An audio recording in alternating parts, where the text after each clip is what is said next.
shadows dance like mischievous ghosts. How do you plan to outsmart those fiery foes?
Okay, so I'm gonna be doing my little internet reaction for you guys. Make sure everything's working properly.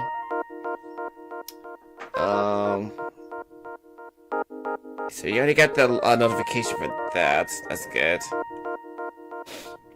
Okay, so I'm gonna do my interaction for the day. So let me try to get myself together with my little introduction with you guys. And I'm about to do it right now. The Arms is in the house, baby, and welcome back once again to my next episode of VGR Reaction. And my name is Sakiya, Armster's love interest and his life partner. Indeed. So, I know I had to cut out the little live reaction short last time, so I'm gonna be reacting to a couple of the daily dose of the gaming and internet. And on top of that, we're gonna be reacting to the Pokemon National Geographic video, even though it's basically CGI. But I really am curious about the Pokemon behaviors, about how they do it in real life. Instead of this whole anime bullshit saying like, oh, we just fight and then all of a sudden you don't see them die and stuff. But let's just see what happens, what they actually do in the actual National Geographic bullshit. Say, if they would actually face their own demise and stuff in real life, then I really am curious about that. So anyway, let's do some little reaction for the little Daily Dose of the Internet, along with Daily Dose of Gaming. Hello everyone, this is your Daily Dose of Gaming. He didn't realize he was talking to the monster. Should we go back or should we keep going forward? Let's see, really? Yeah. What does yeah mean? I hate this, bro. You're the one who recommended it, not me. I hate this, bro. Did you I just guess you're the repeat one who yourself? recommended it. Oh, my mom's calling me. Hold on. Oh, why are you calling me? Whoever you're talking to, it's not me. What the f do you mean? Oh, was that a It's mimic? not me you're talking to. Wait, where are you? Wait, Dead. what do you mean? Oh, that was a mimic. That looks crazy. He Jesus! really thought he was shooting his pistol. Wait, what's just happened? That happened so fast. That happened so fast. What's just happened? Where are you? Wait, Dead. what do you mean? Also, this fucking thing is gone. Nah, that looks crazy.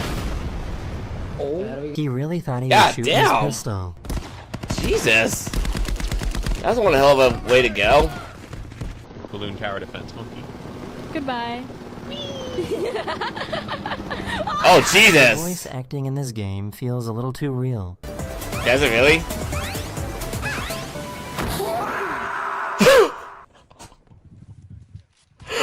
Oh my god. Game feels a God little damn, too real. Luigi. God damn. God damn. I forgot which Mario Party game was that, but Jesus, that did sound too fucking realistic. Oh, no, please, no, please, someone revive me, please revive me, I'm so close to getting my golden barrel, please, no one's near me. Where are you? Is he okay? Like in the middle of nowhere. I see you. I'm trying to hold on. It's fine, it's Yeah, you're only- bleeding out, alright. Hurry, you like have 10%. This is what skill-based matchmaking really looks like. Oh my god. Oh my god. Oh, Jesus! They literally counted each other like they were mirrored. It's not over. It's not over. He was trying to block the What helicopter the from fuck? spawning.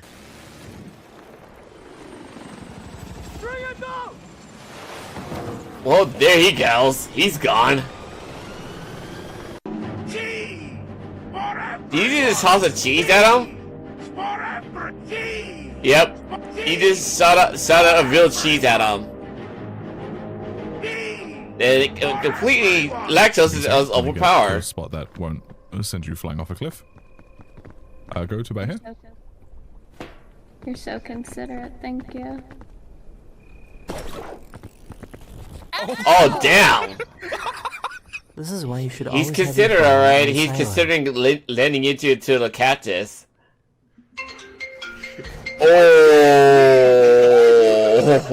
Okay, I will hate that if that was to happen to me. get me the f out of here. It's just, it's too loud. Oh Jesus! Don't do it. This baby has better callouts than you. What the fuck? Aww.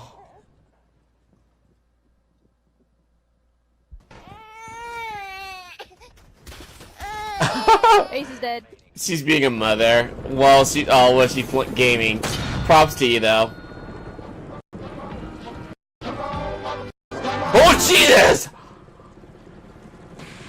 This is like that one scene That's out something of you don't X-Men. see every day.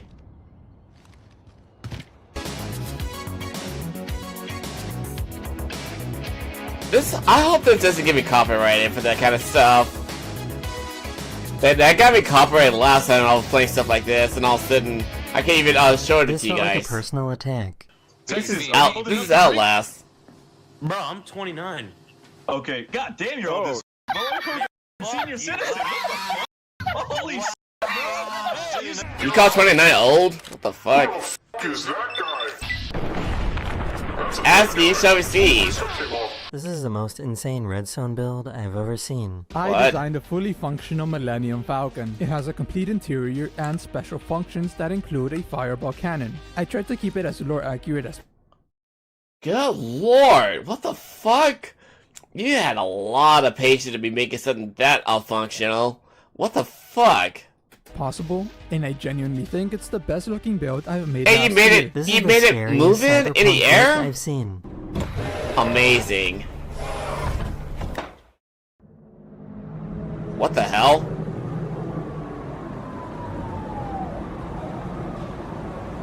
You're let's take sub. He might have taken a small fall.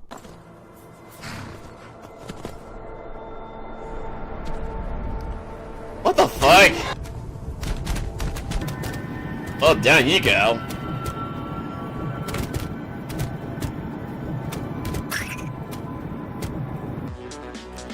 Oh shit. Go easy, go, go!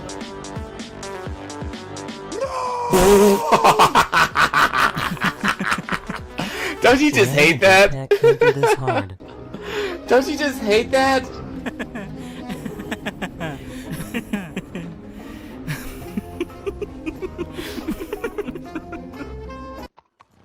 Hey, excuse me. Hey, I was curious. Are You just let a horse inside a fucking...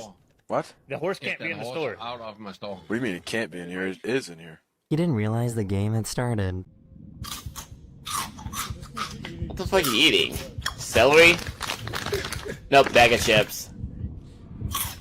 He's eating a bag of chips. I'm gonna swing from the chandelier. From the chandelier. Yeah, by the way, how much TNT did you put down? What's a little bit? A little bit. Yeah, what? They were trying to escape the Kraken, but only made things worse. Oh, Jesus.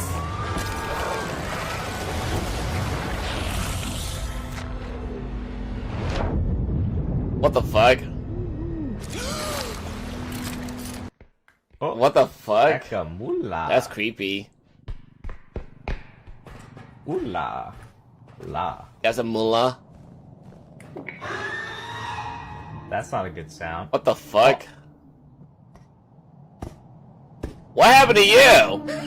What the fuck? Is this considered touching grass?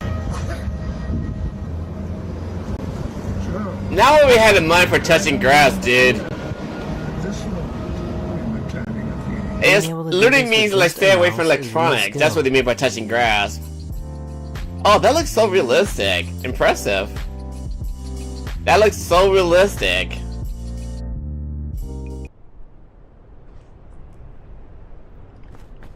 Did that not heal you, Kevin? What are you doing? Damn! You're a ghost. Oh, I healed myself. He made it so his chat could flashbang him. Flashbang him? God damn! Because I can't see. Oh Jesus!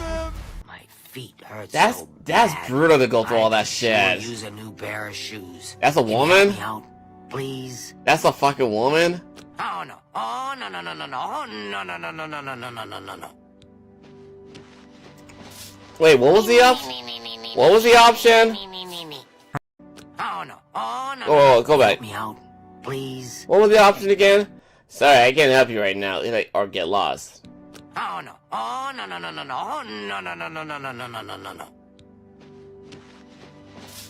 Me! Me! Me! Me! Me! Me! Me! Me! Me! Me! Me! Me! Me! Me! Me! I don't think I'd ever fish again. What do you mean by that?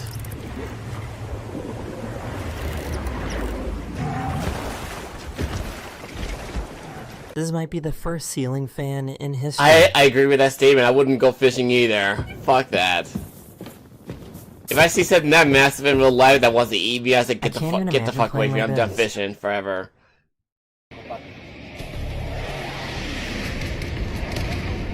What the hell? So why is this creeper so mad? He was 33.6. Why is it so mad? Oh. You should get the fuck out of there. Well, that's not good. That is the end of this video. Are you Get the enjoying? fuck out of there. I'll see you guys again very, very soon. Like, get the fuck out of there. You don't want to get caught in that mess. Alright, let's go react to this one. Inside truck driver gets instant karma. This would be interesting to watch. Hello everyone, this is your daily dose of internet. This crazy truck driver refused to let anyone go past him. Well, that's a dick move for you to be doing that to the people in real life.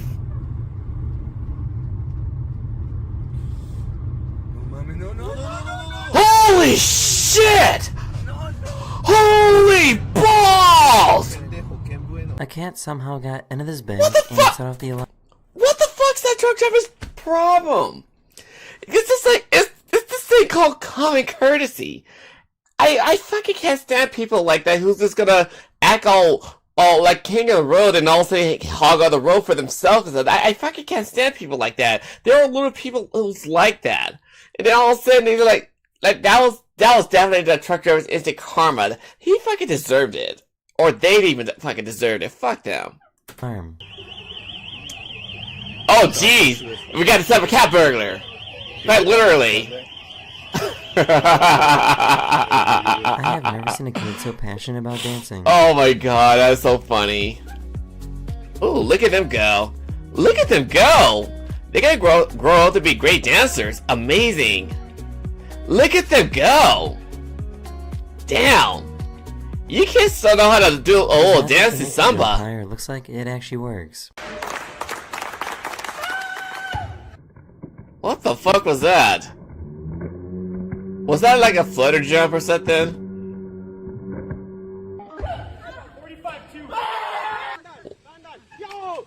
That's one hell of a height, I give you that much. I can't jump that high. Their chairlift got stuck, so everyone started throwing snowballs at them. Seriously? Dick move! That's a dick move, people!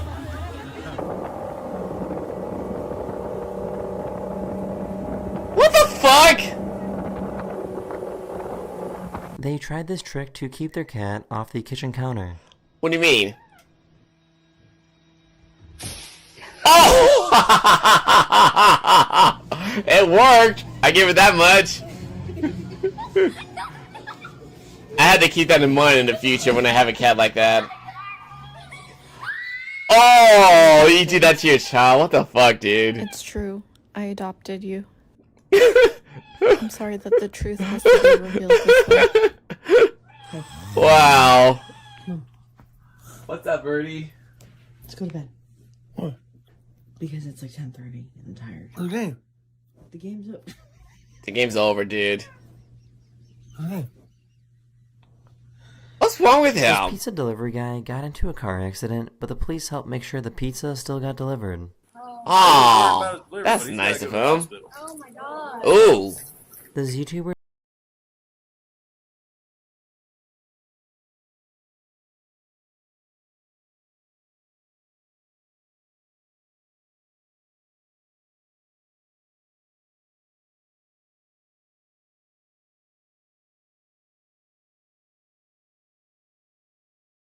What?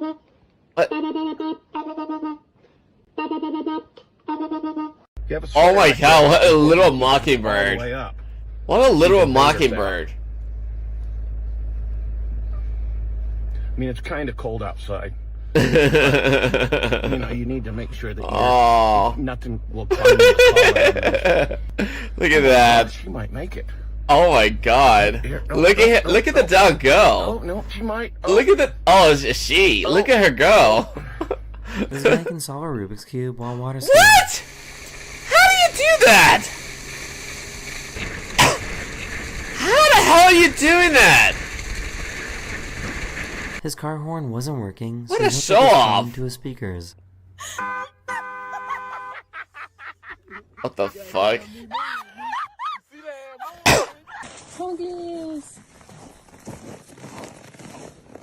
Oh, look at that. Look at him go. So I guess racing on stilts is a thing.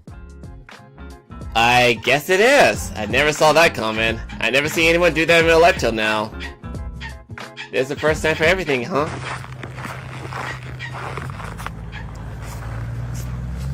That's literally a stop sign. God damn, how tall is the snow pile? My Americana has yet to lay a single egg, so we're just gonna see if there's anything in here today. But you laid a single egg, alright. Okay, what is this? Is this a silky egg? Yeah, is this yours? Hey! Oh no! This cow and this dog were... Honestly, in hindsight, that actually is true.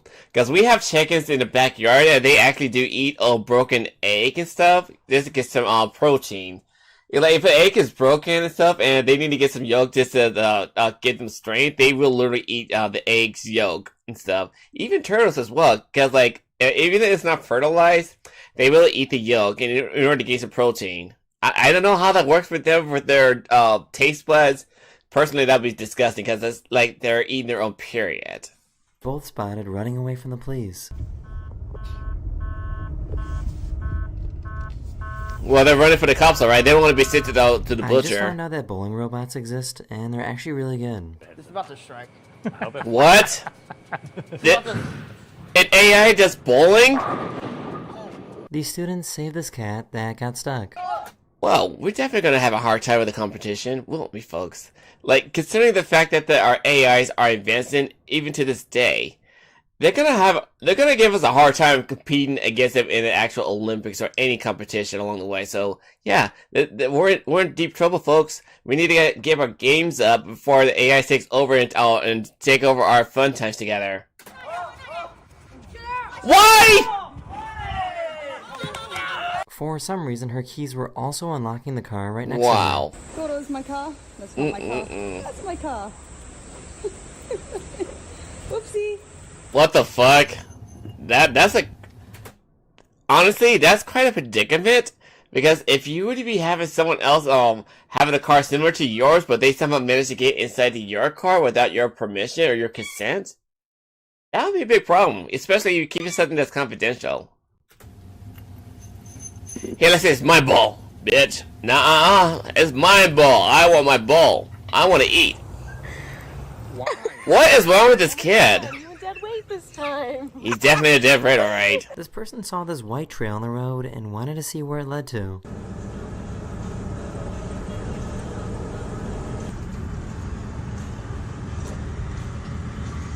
Jesus! They caught a fucking rock?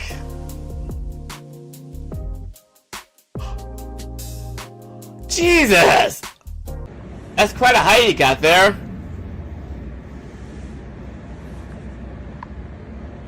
The guy like saying, I don't give a fuck. If you give a moose a muffin,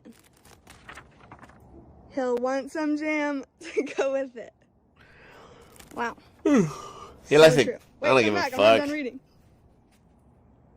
I don't want to hear your This story, culture human. wanted to see if they could get him to perform a simple task just by saying yes or no.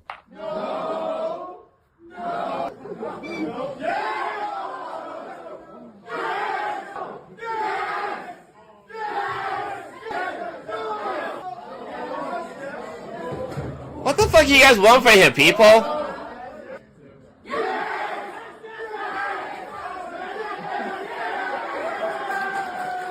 So I guess chickens can stabilize their head really well. That's amazing. How is that possible? How? These campers didn't realize that they set up their camp. How is that possible? What the hell happened? We don't know how the water will go because the water keeps rising really quick. The water's rising, alright. This hawk is somehow frozen in the air. It's just levitating there. That's so... How does it do it? Is it fighting against the wind? This hamster is so crazy that it chewed through plastic to escape. What? It chewed through plastic? Well, I hope you enjoy what you got, little buddy. Oh, check this out. They're building a Dunkin' Donuts right next to the Dunkin' Donuts. Everyone on the sidewalk stopped to watch this busy beaver walk by. That's hilarious. Well, the beavers, I say, don't mind me. I'm just taking my snacks onto the pond. So yeah, just have a little midnight snack. Так, сегодня будет у нас шашлык. What the fuck are you doing cooking this Apollo stoves like that? Вот так. Свежий снеговик. That is the end of this video. I hope you enjoyed, and I'll see you guys again very, very soon. I had a lot of fun watching that one. Okay, so like, without further ado, let's react to the Pokemon National. It's like there's 23 videos of it. Each of them are very short, very, very short, mind you. What's the matter, Birdie? And the last video will be up to Diglett. So let's go react to them together. Always hungry, constantly feeding, and faster than you'd expect. While most regular wild Pokemon have to fend off massive and rambunctious beasts, smaller bug types have a far more dreadful predator. What do you mean by that? One so keen and so evolutionarily cunning that it can corner a Joltik in the blink of an eye. A Pokemon that takes the form of nature itself. I want to see. I'm really curious about this. I like to see what they had to show for this type of geographic stuff. It's like, it really fascinates me. Pokemon eating Pokemon. I mean, it's not as uncommon as you might initially think. It's accurate. Many Pokemon across the world, like Charizard, Dodrio, and Sableye, are classified as carnivores, meaning they primarily get their nutrients from eating other living creatures. It makes sense. I mean, you gotta do something when you're trying without a trainer. And researchers alike come to study the intricacies of a very particular carnivorous grass type. Bellsprout, the flower Pokemon. I mean, it makes sense. Bellsprout is most easily recognized by its bright yellow bell-shaped head, which it uses to trap and consume its prey. This head is connected to a spindly, thin body and stretches into leaves and roots designed to absorb nutrients from sunlight and the ground, respectively. You may have already noticed the trend. Nearly 80% of Bellsprout's body has some sort of function for gathering energy. Which begs the question, what does Bellsprout need all this energy for? Well, let's look at the chart. Bellsprout is able to eat other Pokemon thanks to the digestive gland in the back of Bellsprout's head. It can also photosynthesize thanks to the chloroplast in its leaves. And lastly, it can suck up water from the ground through the xylem in its root-like legs. That makes sense. Grass-type Pokemon use only one or two of these methods for gathering nutrients. And what makes Bellsprout unique is how its use for these methods has changed over time. Sprout Tower is an ancient building, with parts of its structure dating back far before even the Kalos Wars. According to the monks, in those ancient days, Bellsprout was considered a calming Pokemon, known for never leaving its place and meditating for long periods of time. You see, at the time, Bellsprout couldn't run on its legs the way it does now. Because of this, Bellsprout would be stuck, rooted to the place it was born, and would be forced to gather nutrients by either mimicking the other plants around it, or by waiting for other Pokemon to mistake it for a regular plant and fall right into its mouth to be soon digested. That makes sense. Bellsprout would have looked more like it does in the statues lining the sides of each level of the tower, attached to the ground, undisturbed, impatiently waiting for its next victim. Because of all the waiting around, Bellsprout mainly used its leaves and roots to gather and store energy. However, this made it much harder for Bellsprout to survive during the winter months, when bug types went into hiding and there was less sunlight for Bellsprout to absorb. It was this issue that led many Bellsprout, especially those near Violet City, to seek alternative ways to gather food. According to research by Professor Elm, who is a leader in the field of evolutionary changes in Pokemon through breeding and mutation, about 2,500 years ago, Bellsprout cleverly began changing where it stored and used its energy, putting it all into its roots. Over time, this gave Bellsprout the ability to move and use those roots as legs. Soon, it could chase and hunt for food, and even hide in warmer places during the winter. From then on, Bellsprout continued to use its evolutionary advantages to gather more energy than necessary, leading it to grow to massive size. Hey, how's it going? You enjoying a little fun? Tall in some legendary cases. These days, Bellsprout's extra energy helps them run and chase their prey, and many Bellsprouts rarely use their other nutrient-gathering abilities unless absolutely necessary. Perhaps in another 1,000 years, Bellsprout will lose their original abilities. What do you mean by that? Only time will tell how much a single species of Pokemon will change. If you want to know more about how these evolutionary changes and mutations happen, then go check out our recent episode on the ancient ancestors. We're gonna watch more of this stuff, cause like let's. My name is Professor Ginkgo, and we hope to see you again on PokeNational. Like, let's be realistic, people, cause like basically when it comes to deal with Pokemon and stuff, let's not go all kid-friendly bullshit that say, oh, you battled to win and stuff, and then all of a sudden Pokemon's eat some Poke food and all that bullshit. No. In real life, when it comes to deal with animals versus animals, it's kill or be killed situation. Like, that's why I want to watch this stuff, because like I really am curious about what they thought of with their own idealism for how Pokemon survive without a Pokemon trainer. Because I really am curious about that. Because like I may like the Pokemon series and stuff, but I'm basically realistic as well. It's a big word, I know, but you may recognize it by its abbreviated name, DNA, the blueprint of life. Okay, tell us Every more. living organism contains DNA, which determines how the organism grows and changes. DNA is what links us to all other living beings on Earth. But how? How does DNA connect humans and plants? Why does it form groups of creatures and branch off into different evolutionary paths? And most importantly, what does all of this have to do with one of the most that's Mew! I thought it was a Ditto. Pokemon in the world, known as Mew. Oh, it's adorable.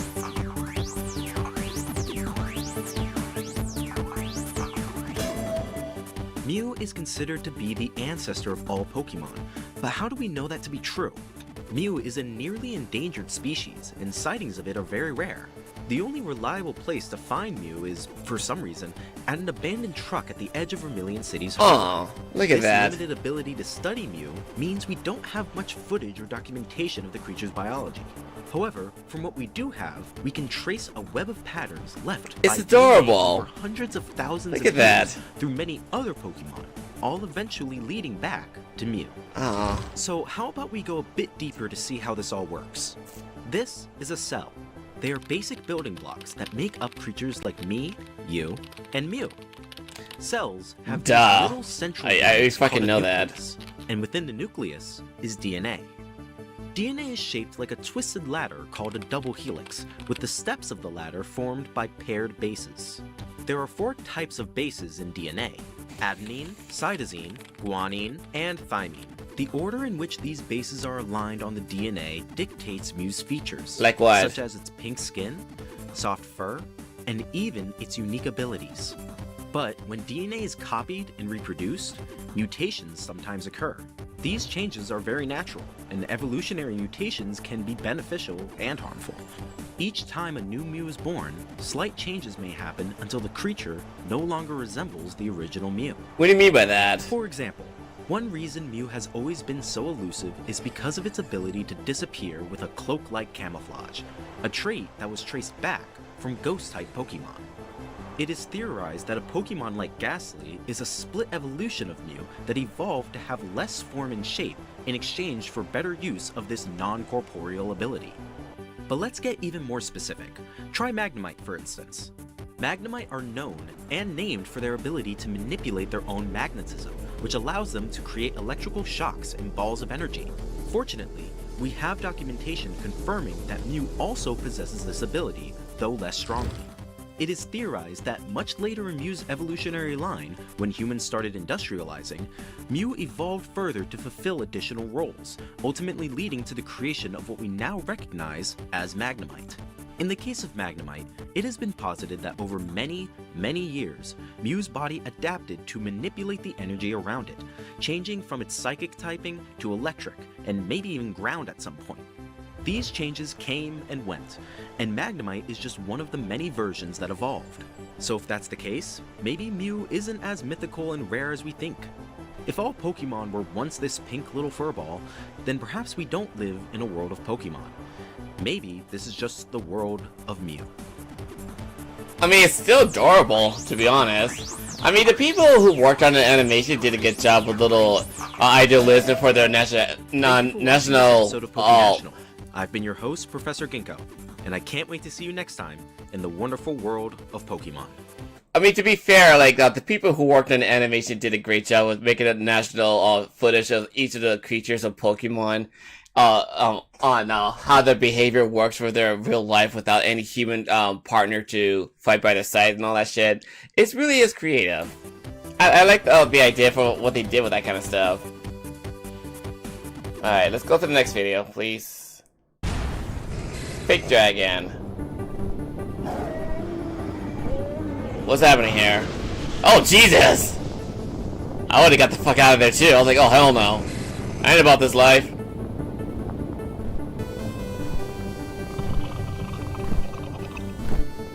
Oh shit. He's behind you! You know he can burn through the rock, right? Cause like his fire blast is so high it can literally melt the rock.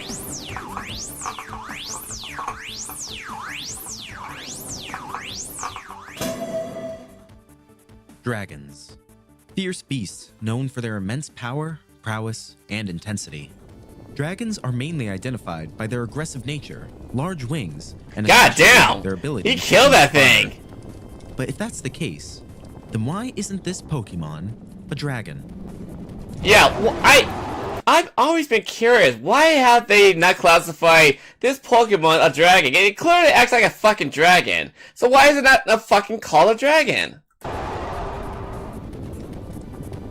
Charizard has all the standard features of a dragon-type Pokemon. It does! Scales, broad wings, fire breath, and can even learn moves like Dragon Tail, Breath, and Claw. So what's the reason? Yes, why? The way some Pokemon are classified depends less on their outward appearance and more on what's happening on the inside. For example, Dragon-type wings come in many varieties, but the leathery blue side of Charizard's wing covers muscles called plagiopatagialis, which are found in Pokemon belonging to the Chiroptera order, like Zubat. This makes Charizard's wings less like the wild and varied wings of dragon Pokemon and more similar to the wings of bat-like Pokemon, which is why Charizard is classified more directly as a flying type. But I still don't get it. Another difference between Charizard and other dragon types is that Charizard, despite looking like a cold-blooded reptile, is actually a warm-blooded creature. Its internal temperature can reach up to 1600 Celsius during intense activity, 1600? such as battling or hunting. Jesus! Humans regulate their temperature through sweating, essentially cooling themselves down with water, but Charizard does the exact opposite.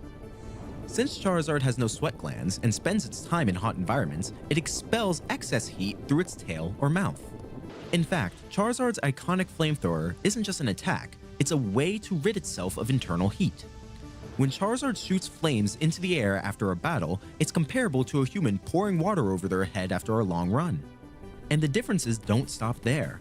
Even Charizard's personality is much less dragon-like than one might initially assume. What do you mean? Charizard are known for being wildly aggressive and competitive, always seeking new battles or foes.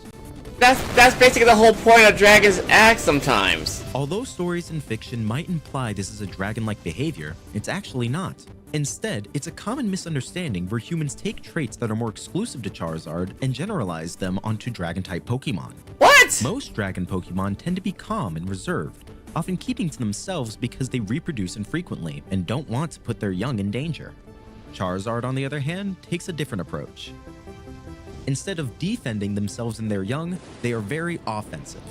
Charizard fight any Pokemon that dares to look down on them, utilizing their wings and their flames not just for survival, but for dominating battles and boosting their reputation. In the end, Charizard may not be a biological dragon, but that doesn't mean it isn't one of the fiercest Pokemon known to the world. But isn't that the whole fucking point of a dragon acting like that? I mean, I still don't understand why they can't classify it as a dragon. Because essentially a dragon basically acts so aggressive towards one another. Let me go react to this one, the Flowery Alfana.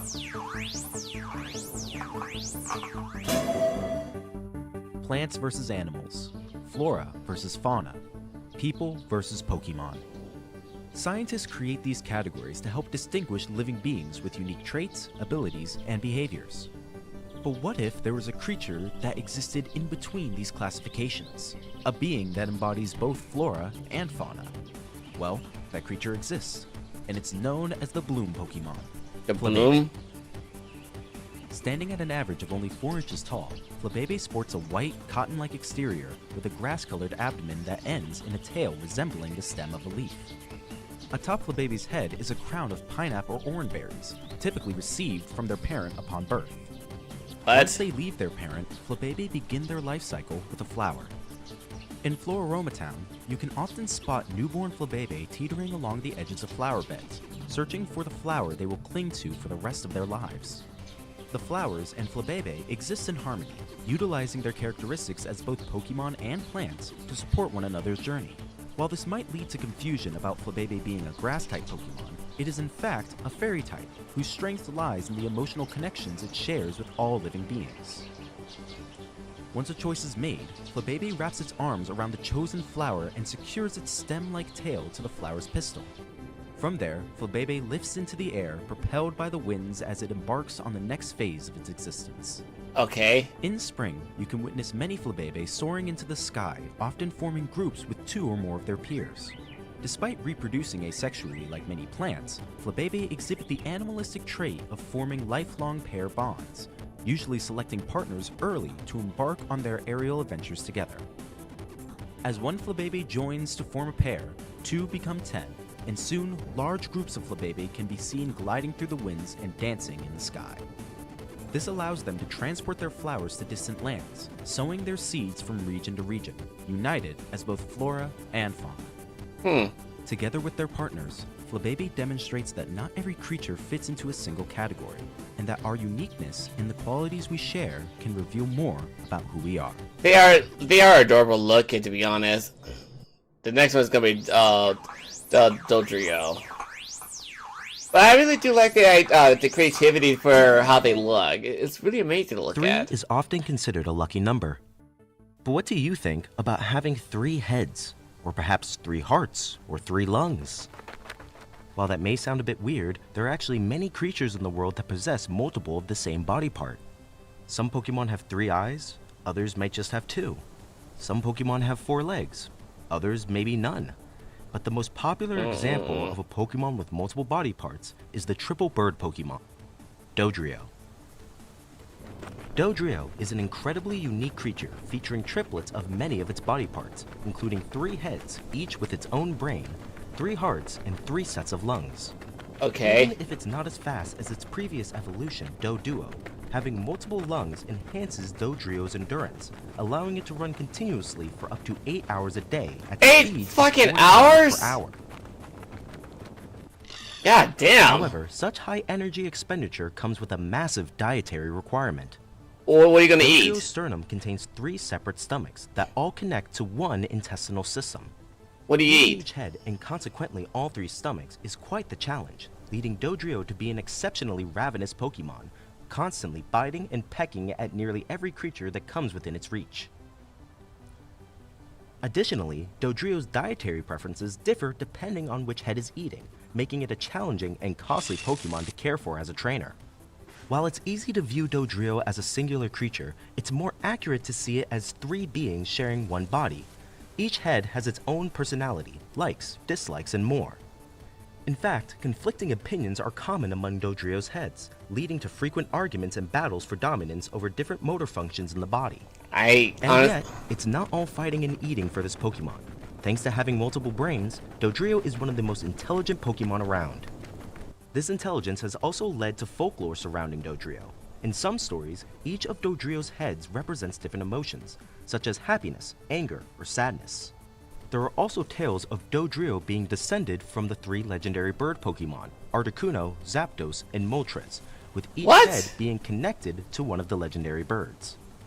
I don't know how to make sense of Dodrio is one that. the most unique and complex Pokemon on our planet.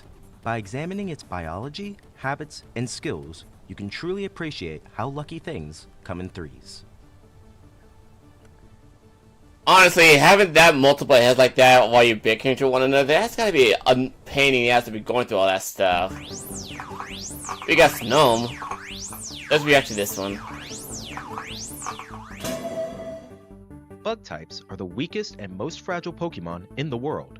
Or at You got that least, part right. That's what common knowledge That's has led many normal. people to believe. The truth is, like many Pokemon, bug types use their unique attributes and evolutionary skills to adapt and thrive in all parts of nature. And there is no Pokemon that exemplifies this more than the Icy Worm Pokemon, Snom.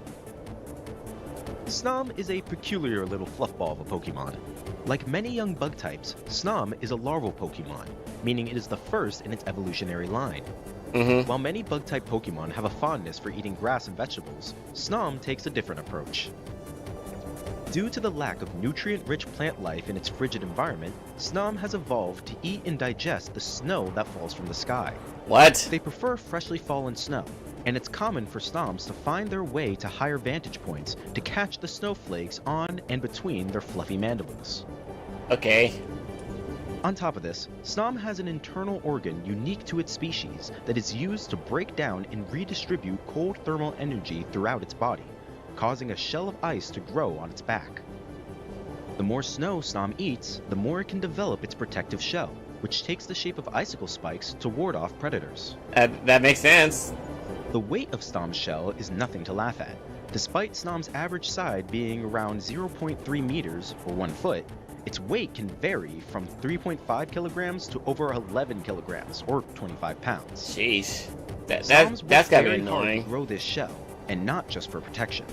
After quite some time of building up cold energy in and around their body, Snom will envelop themselves in a large cocoon of ice to begin the process of evolution. Their body disperses energy into the icy frame, preparing themselves for a new form to emerge as the powerful frozen moth Pokemon.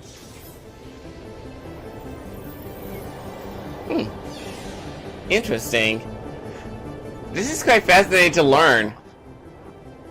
Frostmoth retains Snom's skin and Seti, but the ice that originally surrounded Snom's body becomes the wings that Frostmoth uses to glide through the snowy tundra, protecting other Snoms before their evolution.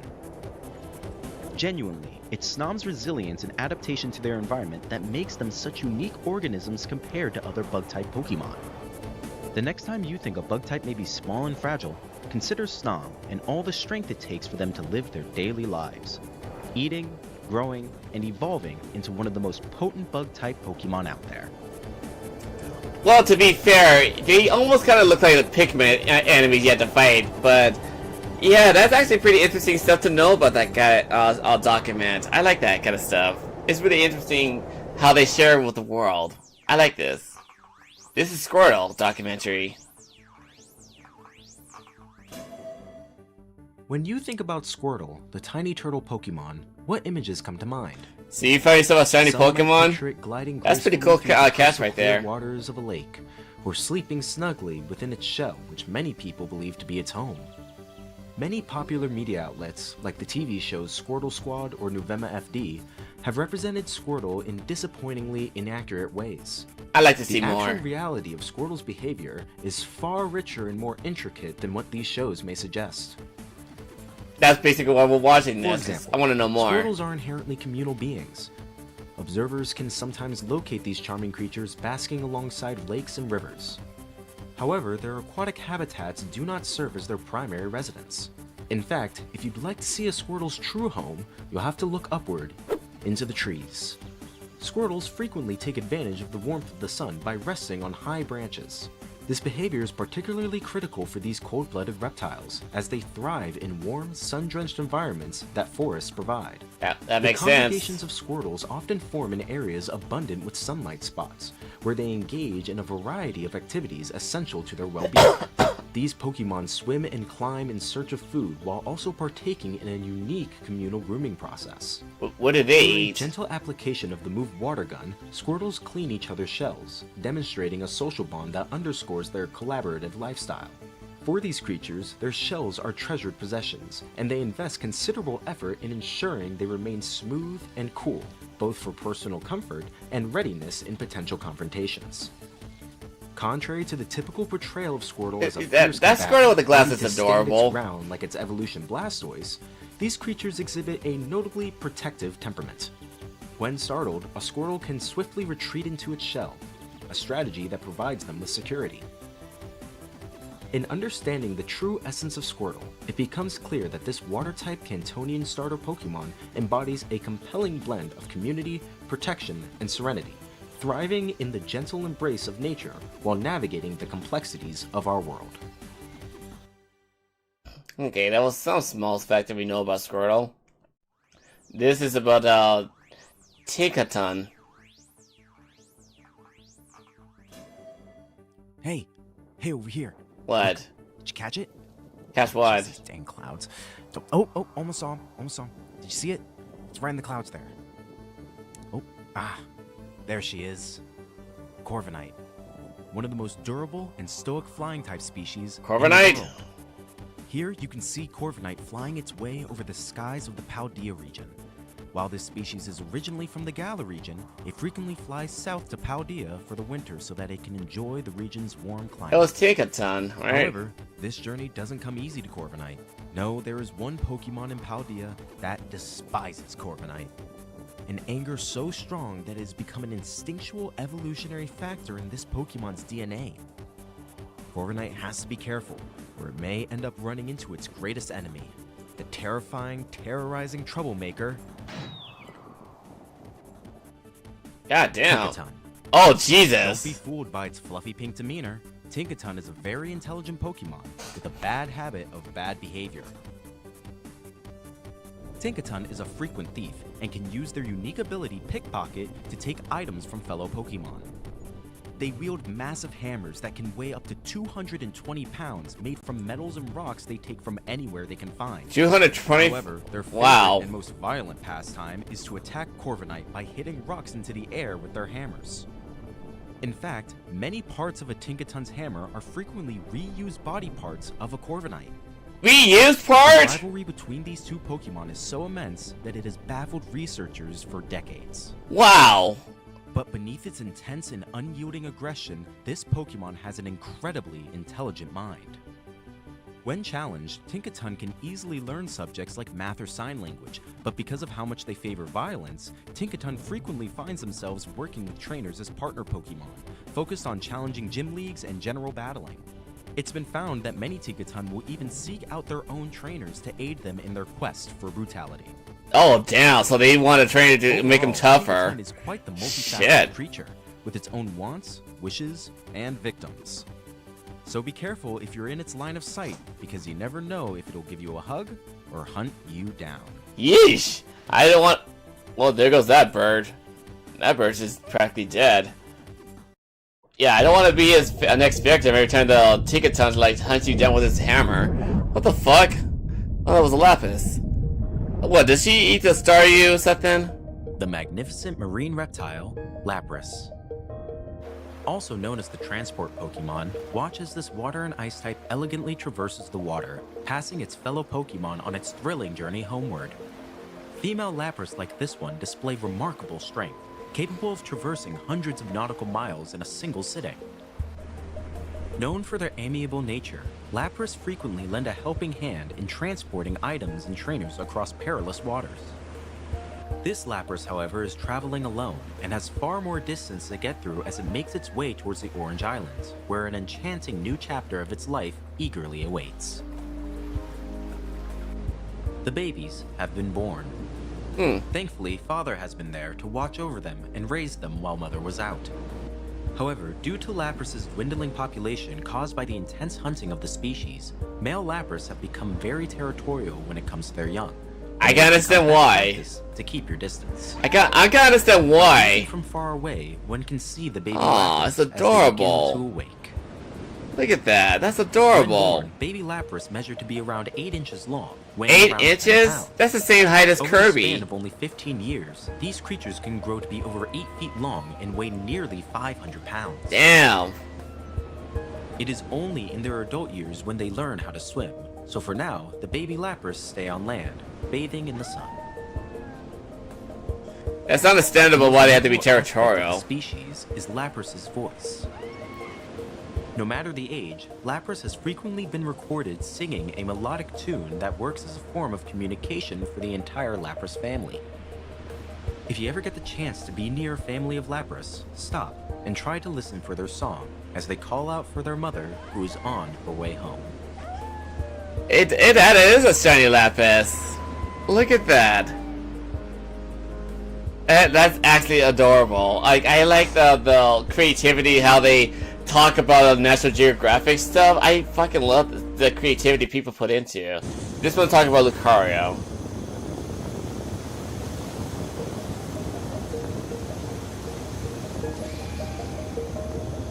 Within our world, there exists a rare and mystifying creature known as Lucario, the Aura Pokemon. Standing at a height of 3'11" and weighing approximately 119 pounds, Lucario is a dual-type fighting and steel Pokemon with a striking appearance.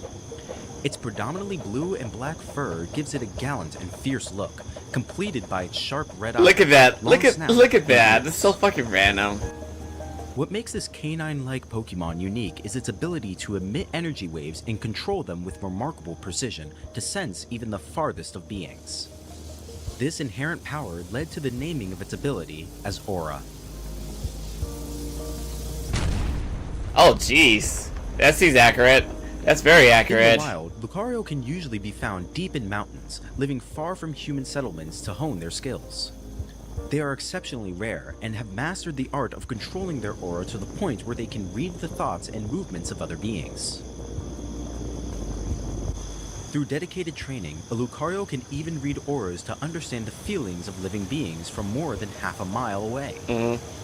However, this ability has a downside, as it sometimes leads Lucario It is a bit creepy the way how the eyes glows, causing it to have high levels of anxiety. It's like you telling the predator to stay the hell away from me. I'm going to blast you with my own energy beam. Pride and loyalty to their trainers, Lucario also possesses a strong sense of justice and will only place its trust in trainers with righteous hearts. Their ability to read auras allows them to assess their trainers and judge their worthiness. I like the idea how they determine Lucario's that. unique abilities and captivating nature make it a beloved and intriguing creature in our world. Their loyalty, sense of justice, and remarkable aura reading skills make them not only powerful allies, but also fascinating companions. It's no wonder that Lucario has captured the hearts of Pokemon enthusiasts around the world. I will admit, if I was to actually be a Pokemon trainer in real life...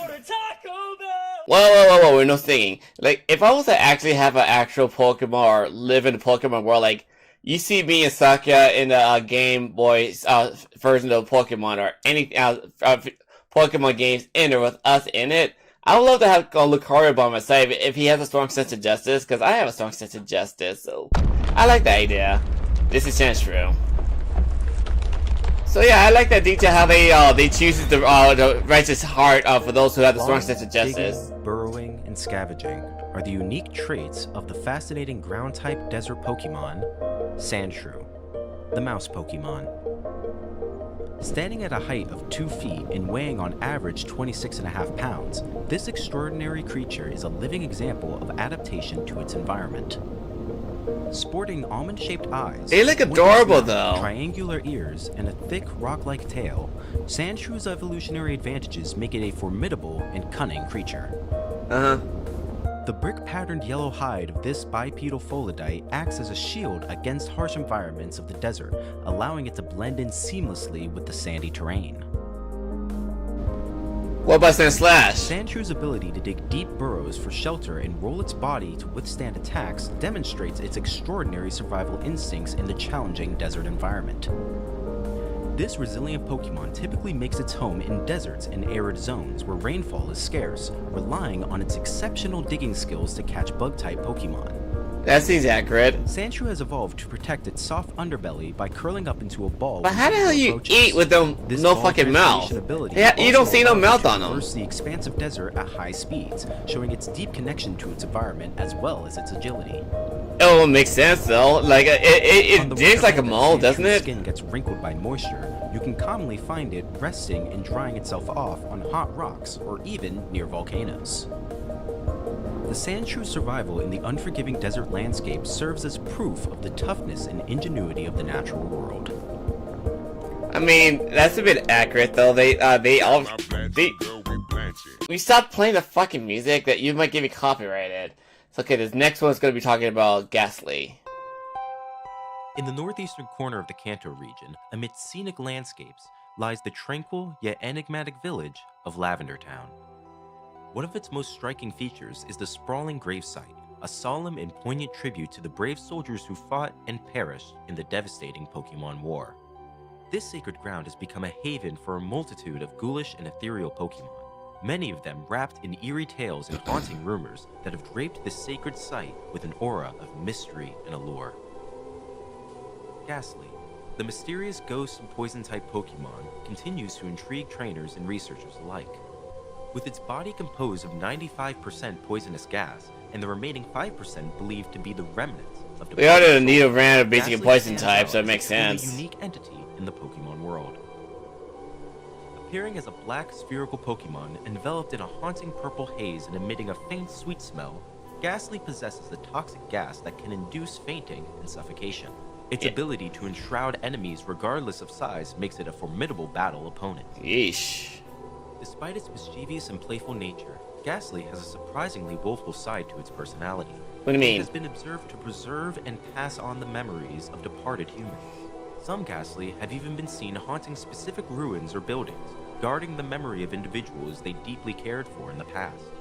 This unique connection to humans adds a layer of depth and mystery to Ghastly's character. However, it is crucial to understand that Ghastly is not a deceased Pokemon, but a unique spectral entity. Its classification as a ghost type is due to its extraordinary physiological abilities, which allow it to alter its form, create illusions, and even pass through solid objects. Of particular interest is Ghastly's capacity to manifest tangible appendages from its gaseous form. These remarkable abilities make Ghastly a fascinating subject for further exploration and study. So be cautious, for you never know where you might encounter a Ghastly in the wild. In fact, they could be lurking and listening right behind you. That's a scary thought the way you think about it. So let's see what they got to talk about. Pokemon Daycare? Deep within the heart Torchic? of the region lies Route 117, a serene and secluded road off the beaten path from New Mauville. This unassuming trail leads to a place of wonder and tranquility, the Pokemon Daycare. This haven is not merely a sanctuary for play and grazing, but a vital refuge for preserving Pokemon species with dwindling populations. And there's a diddle. Was that a diddle right there? Special expertise in the art of breeding and nurturing Torchic, the fire-type starter choice for Hoenn region trainers. Torchic, That's a also known as ditto. the Chick Pokemon, is a fascinating creature. With its unique flame sac inside its belly, it can produce flames that burn continuously and reach temperatures of up to 1,800 degrees Fahrenheit. Wow, This 1,000. is both a means of defense and a tool for survival in the wild. In the wild, Torchics are known to be feisty creatures, often engaging in battles with one another. Their bright orange plumage intentionally attracts the aggression of other Pokemon, reflecting their competitive nature. However, in this daycare, Torchics are raised to be more calm and amiable compared to their wild counterparts. Despite their innate combativeness, Torchics have a heartwarming trait. When hugged, they emit a toasty warmth, endearing themselves to their trainers. However, their aversion to darkness due to limited visibility highlights their vulnerability in certain environments.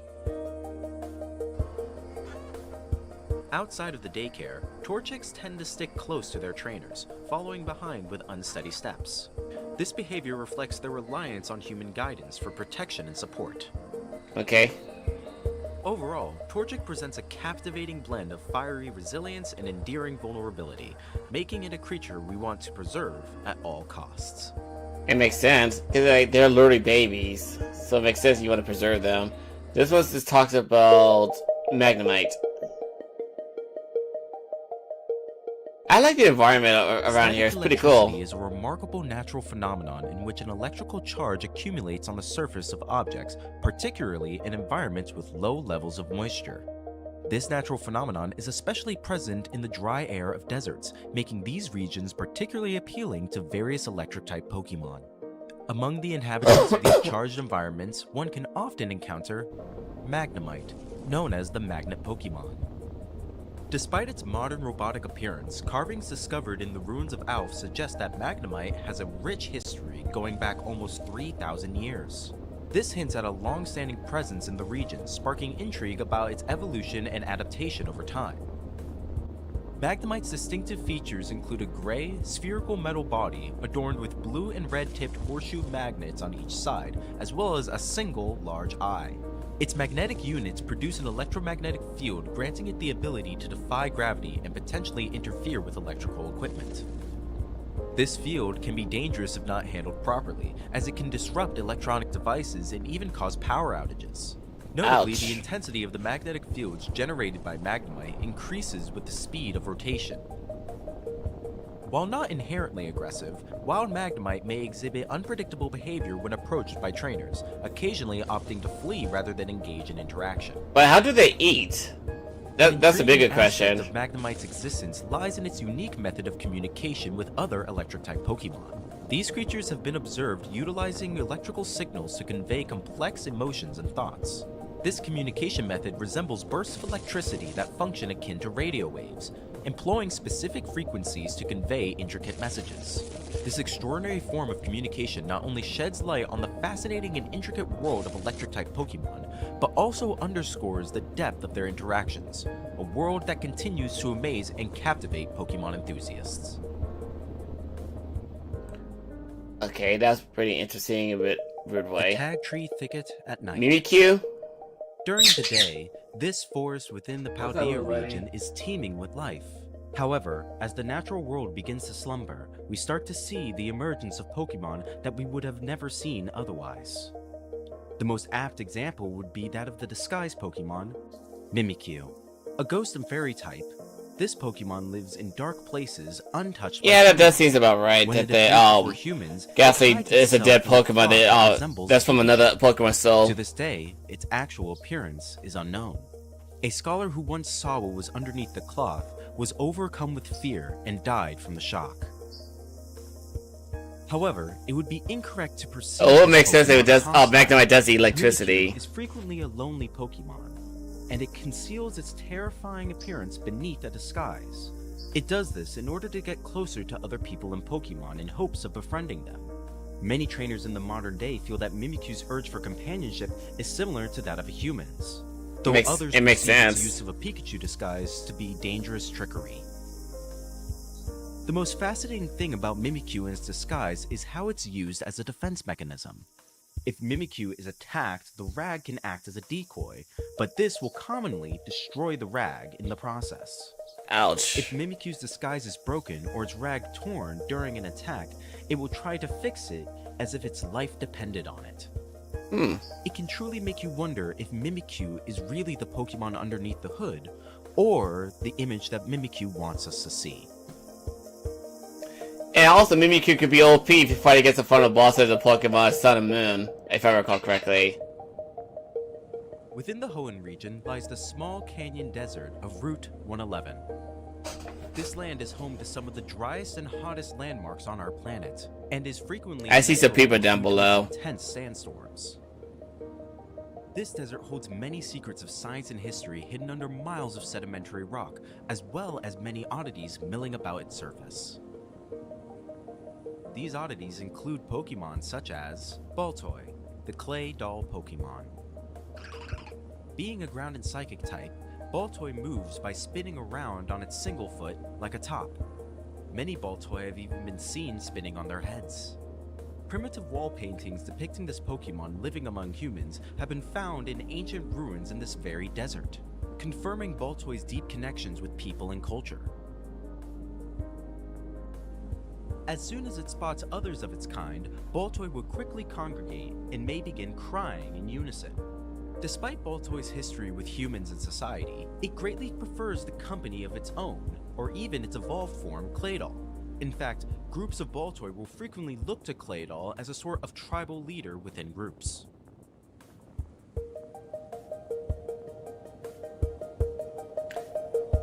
Some of the figures is getting shorter and shorter by the minute. I just noticed it. Of Alola. It's a Magikarp. Here is where water types of all forms come together in their magnificence. However, there is one water-type Pokemon that is so empty-headed and useless that many akin its nature closer to that of a plant than any grass-type Pokemon out there.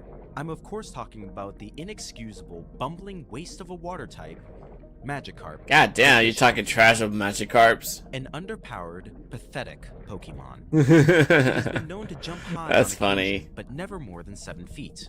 It is known as virtually worthless and one of the most pathetic Pokemon to ever exist.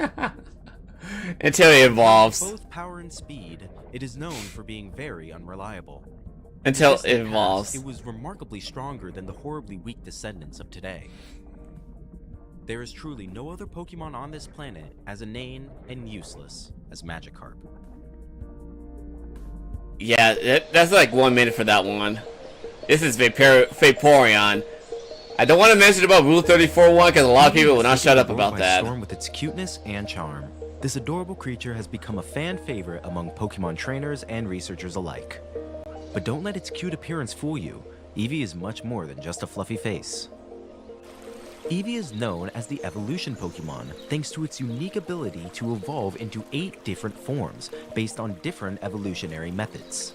You've probably heard of the Waterstone method that transforms Eevee into the majestic and aquatic Vaporeon. But there's so much more to this fascinating creature than meets the eye. So let's dive deeper into the lesser known secrets and intriguing facts of this lovable creature. Did you know that Vaporeon's long tail and dorsal fins have led many people to mistake it for a mermaid?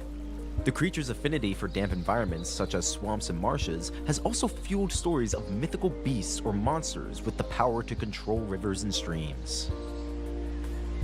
Okay, this is interesting. Did you also know that Vaporeon's unique adaptation allows it to blend seamlessly into its aquatic surroundings? Vaporeon's cell structure is oddly similar to that of water molecules, giving it the remarkable ability to become practically invisible while submerged. This evolutionary advantage enables Vaporeon to move undetected, making it an efficient predator and a formidable opponent in battle.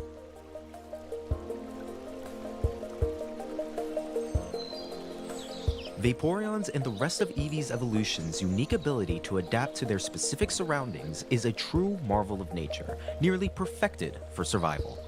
As we delve deeper into the intricacies of the natural world, we can't help but be amazed at how it equips creatures with the perfect tools to thrive in their respective environments. It is a testament to the incredible diversity and adaptability of life on our planet, and a reminder of the beauty that surrounds us. It's really random how they say, we easily mistake them as mermaids. Like, how the fuck you mistake it as a mermaid? It has four legs for starters. It's a whooper?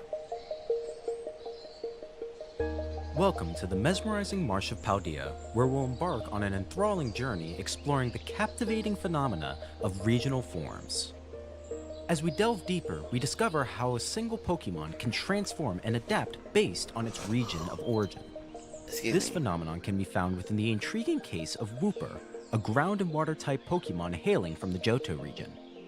Renowned for its adorable smile, beautiful blue and pink coloring, and soulless, unfeeling eyes, Soulless, he says. He's like In soulless. the distant land of Paldea, Wooper takes on a drastically different appearance. Is that the shining one over there? Evolved to spend more of its life on land compared to its blue counterparts. This new lifestyle has bestowed upon it the ability to produce a toxic layer of skin used to ward off predators. Oh, okay, that's accurate. Wooper's coloring has also changed to match that of the mud and ground it walks upon, again in service to its survival. While these differences certainly separate Paldean and Johtonian Wooper's lifestyles, it doesn't mean the Woopers have nothing in common. Every kind of Wooper has a reputation for being a dull-witted Pokemon that remains oblivious to its surroundings. Dull-witted, They will he says. frequently What the stare hell? blankly at other people and Pokemon, purely for entertainment purposes. Despite their dull-wittedness, Paldea form? Woopers are Oh, undoubtedly okay, that friendly makes sense. Pokemon, known to roam in packs with like-minded creatures such as Dunsparce and Shroomish. This creature's fascinating evolution is a testament to the intricacies of the Pokemon world, where even the simplest creatures can hold the most wondrous secrets. That's all we have for you today. My name is Professor Ginkgo, and we hope to see you again on PokeNational. It's like I haven't played many Pokemon series in multiple generations. Only the one I know is Generation 1 and 2, most of it. But I haven't played like the latest Pokemon series. So I don't know all the Pokemons personally.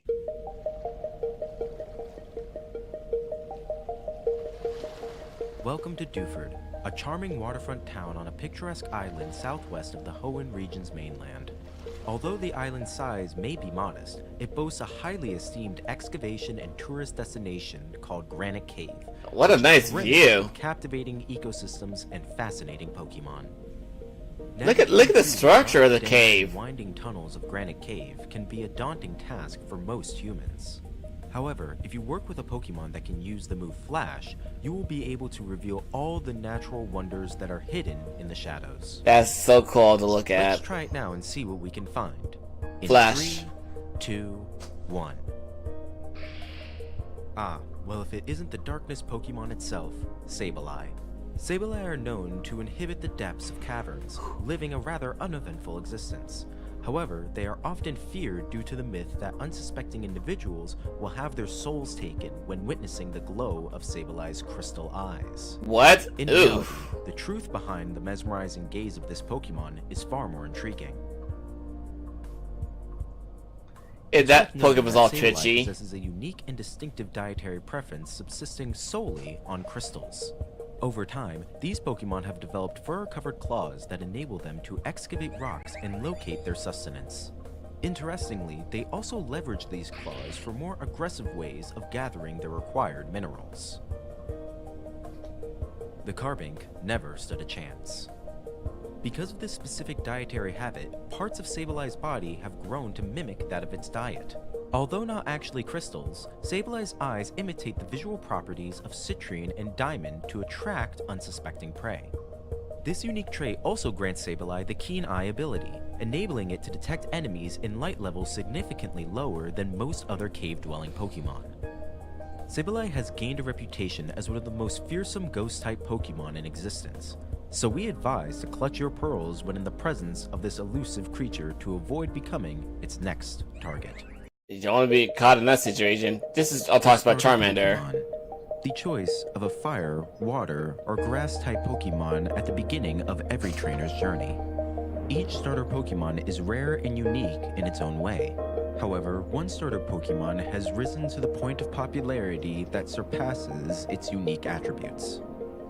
This Pokemon is the Cantonian Fire-type starter, Charmander. What is up with that Charmander's look? Like most starters, what the Charmander fuck? and subsequent evolutions, Charmeleon and Charizard, Ugh. are very rare to find. However, Oh, Charmander's God. uniqueness goes far past its status as starter Pokemon. What is For up with example, that Charmander's the flame look? tail indicates Charmander's That is life force. creepy. If Charmander is healthy, the flame Look at that thing.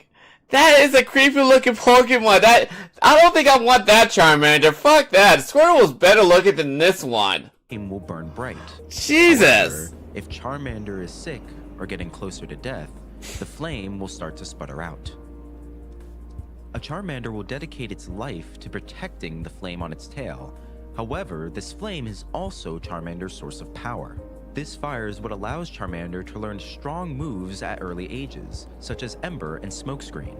It's because of this early access to strong moves and its veracity on the battlefield that Charmander was chosen to be a starter Pokemon. That is a creepy looking Many young Pokemon. trainers have a tendency to confuse Charmander with a dragon type, despite the fact that it evolves into a fire flying. Ugh! Don't be looking at me, your little fish eyes, Charmander. Access to moves like Ugh! Dragon Breath. Look at me directly, not In fact, sideways and I shit. realized that in the past, Charmander was a dragon. I don't know what that thing is, However, Birdie. its evolution changed its typing over time.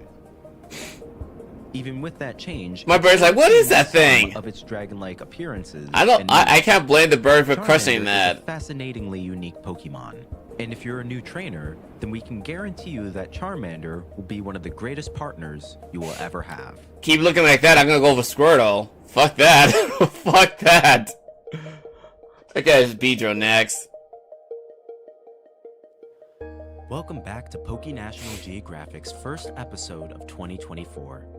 2024? My name is Professor Ginkgo, and today we're exploring the wondrous landscapes of Viridian Forest. Many Excuse young me. trainers tend to pass through the forest on distinctly marked paths.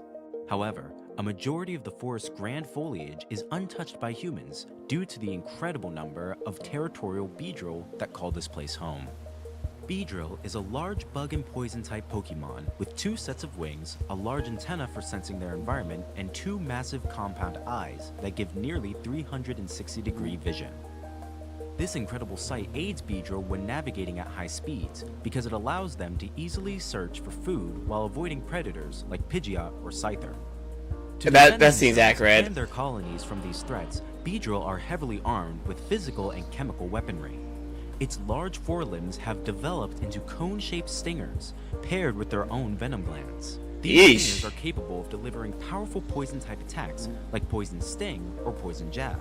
And its Yikes. abdomen even features a third stinger should an attack come from behind. That's scary the way you These think about venomous it. weapons, however, have an alternate use.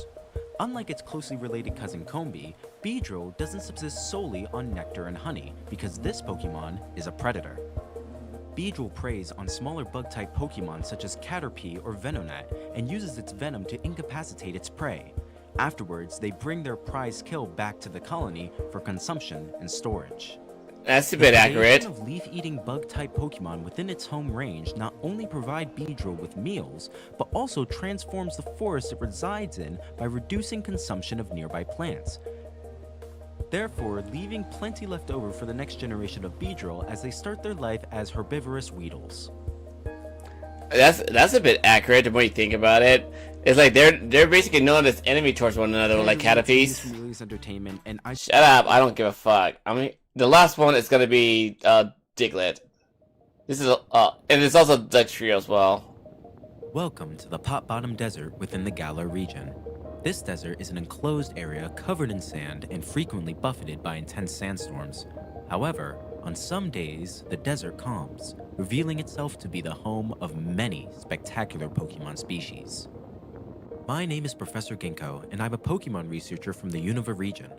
I'm here today to give you an in-depth look at one of the world's most famous ground-type Pokemon. This is, of course, the mole Pokemon, Diglett. Diglett usually live about 1 yard underneath the sand dunes, where they feed on plant roots. They sometimes appear above ground to spend some time in the sun. However, their skin is very thin. If they are exposed to light for too long, their blood heats up, causing them to grow extremely weak. Really? I never knew that. You might notice the small hairs on Diglett's body, as well as how it wiggles around when above the ground. People can use their Diglett imagination for has far something stronger else. senses than you or me, and it uses its motion combined with those hairs to be aware of its surroundings. This allows Diglett to quickly burrow underground if it senses danger. If you're ever in Unova and wish to stop by my home in Flechesi Town, you'll be able to see how local farmers work with Diglett in order to grow berries and crops.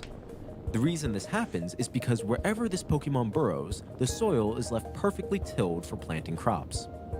This soil is made ideal for growing apricorns and allows local farmers to live harmoniously with the Diglett species they raise. Because of how Diglett keep a part of their body underground, it is still unknown what the rest of their body looks like. Their height is assumed to be 8 inches with a weight of 1.8 pounds, but this is highly speculated. However, something we do have confirmed is Diglett's method of evolution. You see, Diglett fits into the same evolutionary type that includes Magnemite and Doduo. Here you see how one Diglett seems to become 3 Diglett, but instead this process of reproduction leads to the creation of a new Pokemon Dugtrio. known as Dugtrio. While not much is known about Dugtrio, its behavior is similar to that of Diglett, and has been observed to almost be somehow of a hive mind connecting 3 Diglett together. While this information isn't fully confirmed, it is still being tested and researched to this very day. Many questions and only a few answers, but sadly that's all the time I have here today. I'm Professor Ginkgo, and we hope to see you again on PokeNational Geographic. Thankfully, I got plenty more where that came from. Okay, hold on. That was the end of that one. Now, that was the last part of the Pokemon National Geographic. So we got like 18 features for this one that has goes for Mighty Yena, and then the last one goes up to Eevee. Okay, this Charmander looks a little better looking design compared to the other one. So I really am curious about this. As dawn breaks over the arid savanna scrublands, a small, tenacious shadow emerges. This is Poochyena. Though small, it is driven by an instinctive need to develop its primary weapon. It gnaws on roots, rocks, and bones. God damn! A crucial biological process to harden its developing jaw muscles. You found a shiny one of that creature? It is a persistent pursuer, often chasing scents for miles. But alone, it is vulnerable in this harsh landscape. Its survival depends on finding kin. Upon locating an established pack, a profound physiological shift is triggered by the social hierarchy. Maturation accelerates instantly. It evolves into Mightyena. Its physiology changes drastically, God damn. developing a thick, dark mane of coarse fur. A dual-purpose adaptation for visual intimidation and defense against rivals. Look at that motherfucker, it's Now fierce. part of a highly coordinated unit, they cease to act as individuals. Ooh, Jesus. They become endurance hunters, wearing down prey through synchronous. Woo! Look at them go. Their target today, a solitary Donphan. Its armored hide is formidable, requiring enormous force to breach. The pack initiates the hunt with a synchronized howl, a sonic weapon designed to induce panic. I never knew those guys have opposed as elephants. I mean, it makes sense. The giant. They do not rush heedlessly. They utilize Oh, certain balls! range Look at that! snapping, Woo! crushing, Look at them go! waiting for an opening in the Donphan's defenses. Down! Outnumbered and overwhelmed by the relentless coordination, Can you do like bulldoze their ass with your rolling attack? I know you guys could do that. established its dominance. As dusk falls, the pack rests together. Masters of the plains, their true strength lies not just in their jaws, but in their unbreakable social bond. Holy fuck! They look way more intimidating than the last one we just saw. In the ruins of the old Silphco Porygon, where nature has reclaimed the silicon, a unique anomaly manifests. This is Porygon. Unlike organic life, it is comprised of solid-state code. Its geometric low-poly body is a relic of early programming, foraging for residual data packets and leaking electricity from decaying servers. It moves with a staccato rhythm, camouflaging itself by altering its texture to match the environment.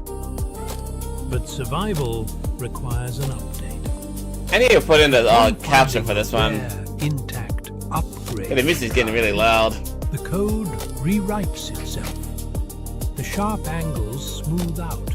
The hardware adapts. It evolves into Porygon 2. Porygon 2 is aerodynamically perfect, designed for space exploration. Its AI is advanced, exhibiting curiosity and learning behaviors absent in its predecessor. However, in this lawless wilderness, unauthorized patches exist. The creature encounters a corrupted, dubious disk. The installation is immediate and violent. The stable code fractures. The smooth body disconnects and contorts. It becomes Porygon Z. Porygon Z? This is biology gone wrong. Its movements are erratic, twitching with software bugs. Its head detached from its body, floating in a chaotic magnetic suspension. This instability attracts a rival scavenger, a Rotom, an entity of pure plasma, seeking to inhabit the same digital space. The clash is a spectacle of particle physics. Porygon Z, fueled by its unstable drive, unleashes a tri-attack of raw, glitched energy, overwhelming the plasma ghost. Victorious but unstable, the Porygon Z flickers. A tragic masterpiece of artificial evolution, drifting through the physical world, forever searching for a patch that doesn't exist. One, the music is so fucking loud, and two, what the fuck? This is so fucking random. from the black abyss, where light is a myth That's Lugia. and pressure reigns supreme, a secret Aww, lineage is born. look at that. This is an extremely rare juvenile Lugia, often cited as I didn't think they looked so adorable when they were babies. Unlike other Pokemon, this creature is biologically attuned to the deep. Its skin is a unique dermal layer, designed not for camouflage, but for pressure resistance. Well, goddamn, Giving look at that essential shark. armor against the ocean's crushing weight. The Silver Stage is playful, yet driven by an innate, powerful energy, psychic aura. It uses this subtle force to navigate the lightless trenches and communicate across vast, silent distances. That's amazing. Years pass in the crushing darkness. The juvenile, now larger and stronger, begins to ascend. The pressure change triggers a massive, rapid physiological shift. Evolution. Its musculature expands, its bone density decreases for flight, and its psychic power crystallizes. Emerging from the depths, What it the is no fuck longer happened to silver. you? It is Lugia, the guardian of the seas. Wow. Lugia's wings are not for simple propulsion. They are hydroacoustic membranes, capable of generating powerful sound waves that, when amplified, can stir up 40-day storms. It looked like it was made by AI, doesn't it? This power is a defense. The massive Gyarados, a territorial apex predator, senses the new arrival. A clash is inevitable.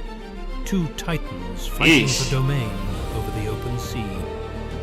The Gyarados Don't wanna fuck around with those guys. strikes a ferocious hyper beam, a discharge of pure, concentrated energy.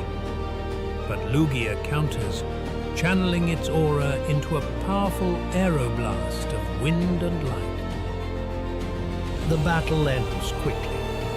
The Gyarados, recognizing the superior, controlled power of the legend, retreats. Lugia's dominance is established not through brute force, but through mastery of the elements. Now for a glimpse of the rarest of all, the shiny Lugia. What?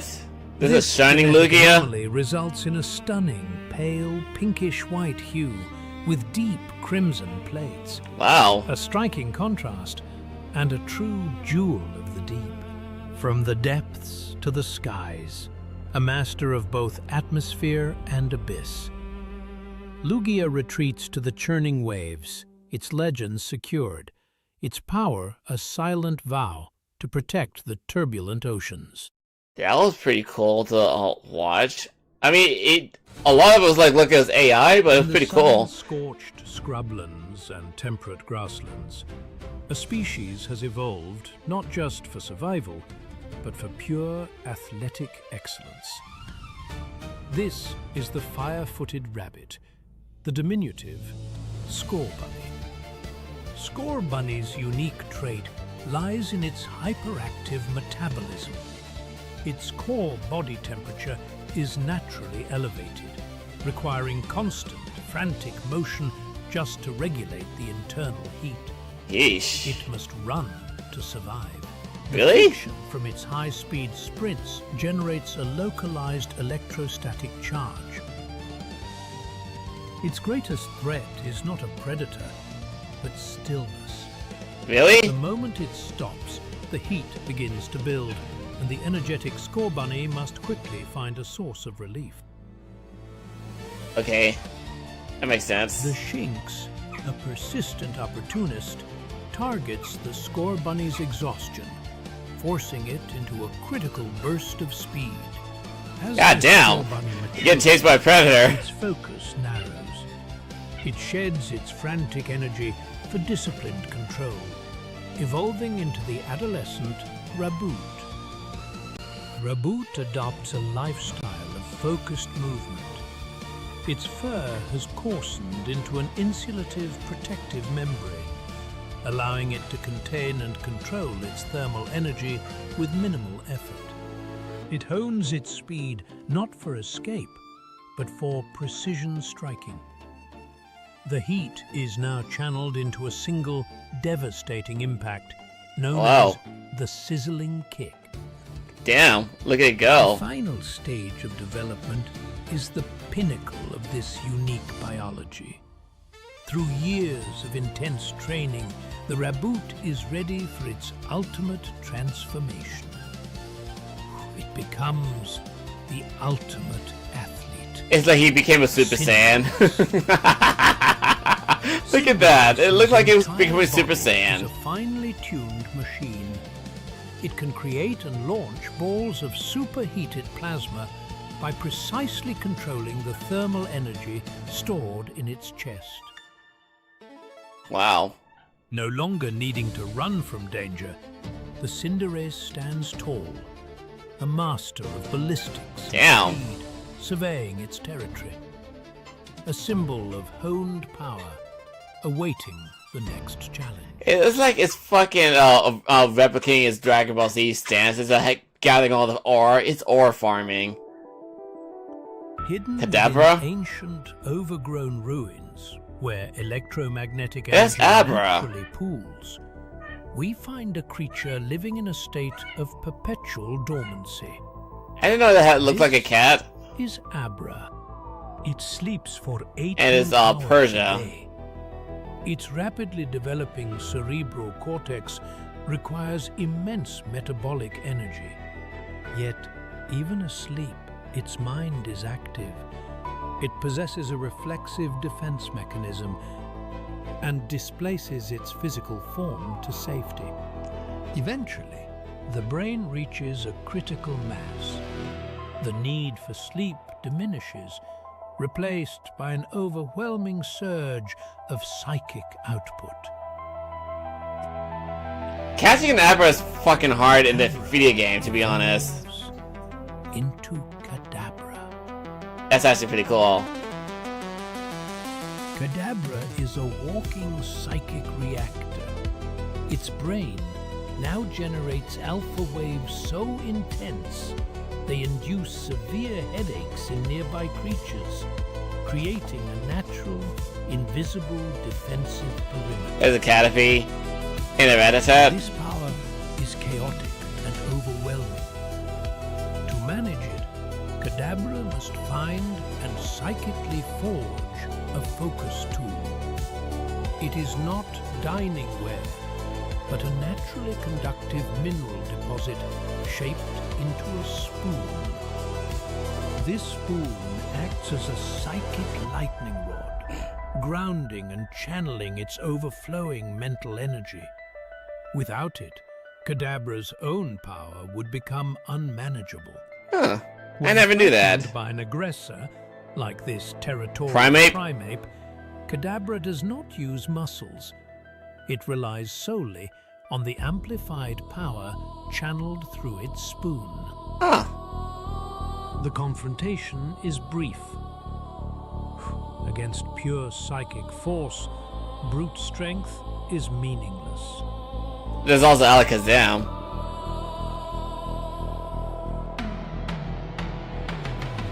In rare cases, extreme duress triggers the final stage. The body atrophies further as the brain expands to godlike proportions. Yeah, Alakazam. Becomes Alakazam, a being of pure intellect floating above the physical world it has transcended.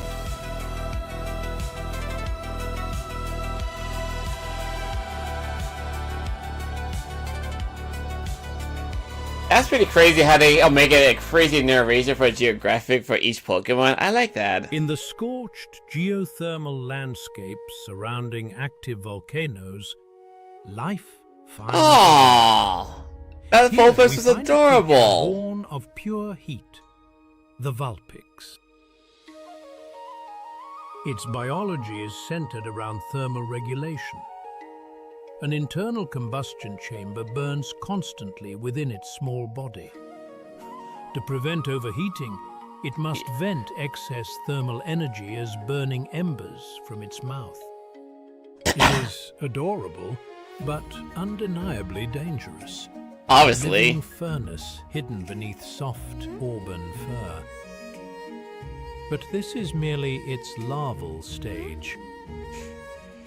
Deep within these volcanic caverns, rare geothermal gems emit unique radiation. The Firestone? When a Vulpix interacts with one, a radical biological metamorphosis is triggered. The single tail splits, multiplying. It becomes Ninetales. This evolution brings terrifying majesty. Its golden fur is incredibly insulative, shimmering with accumulated psychic resonance.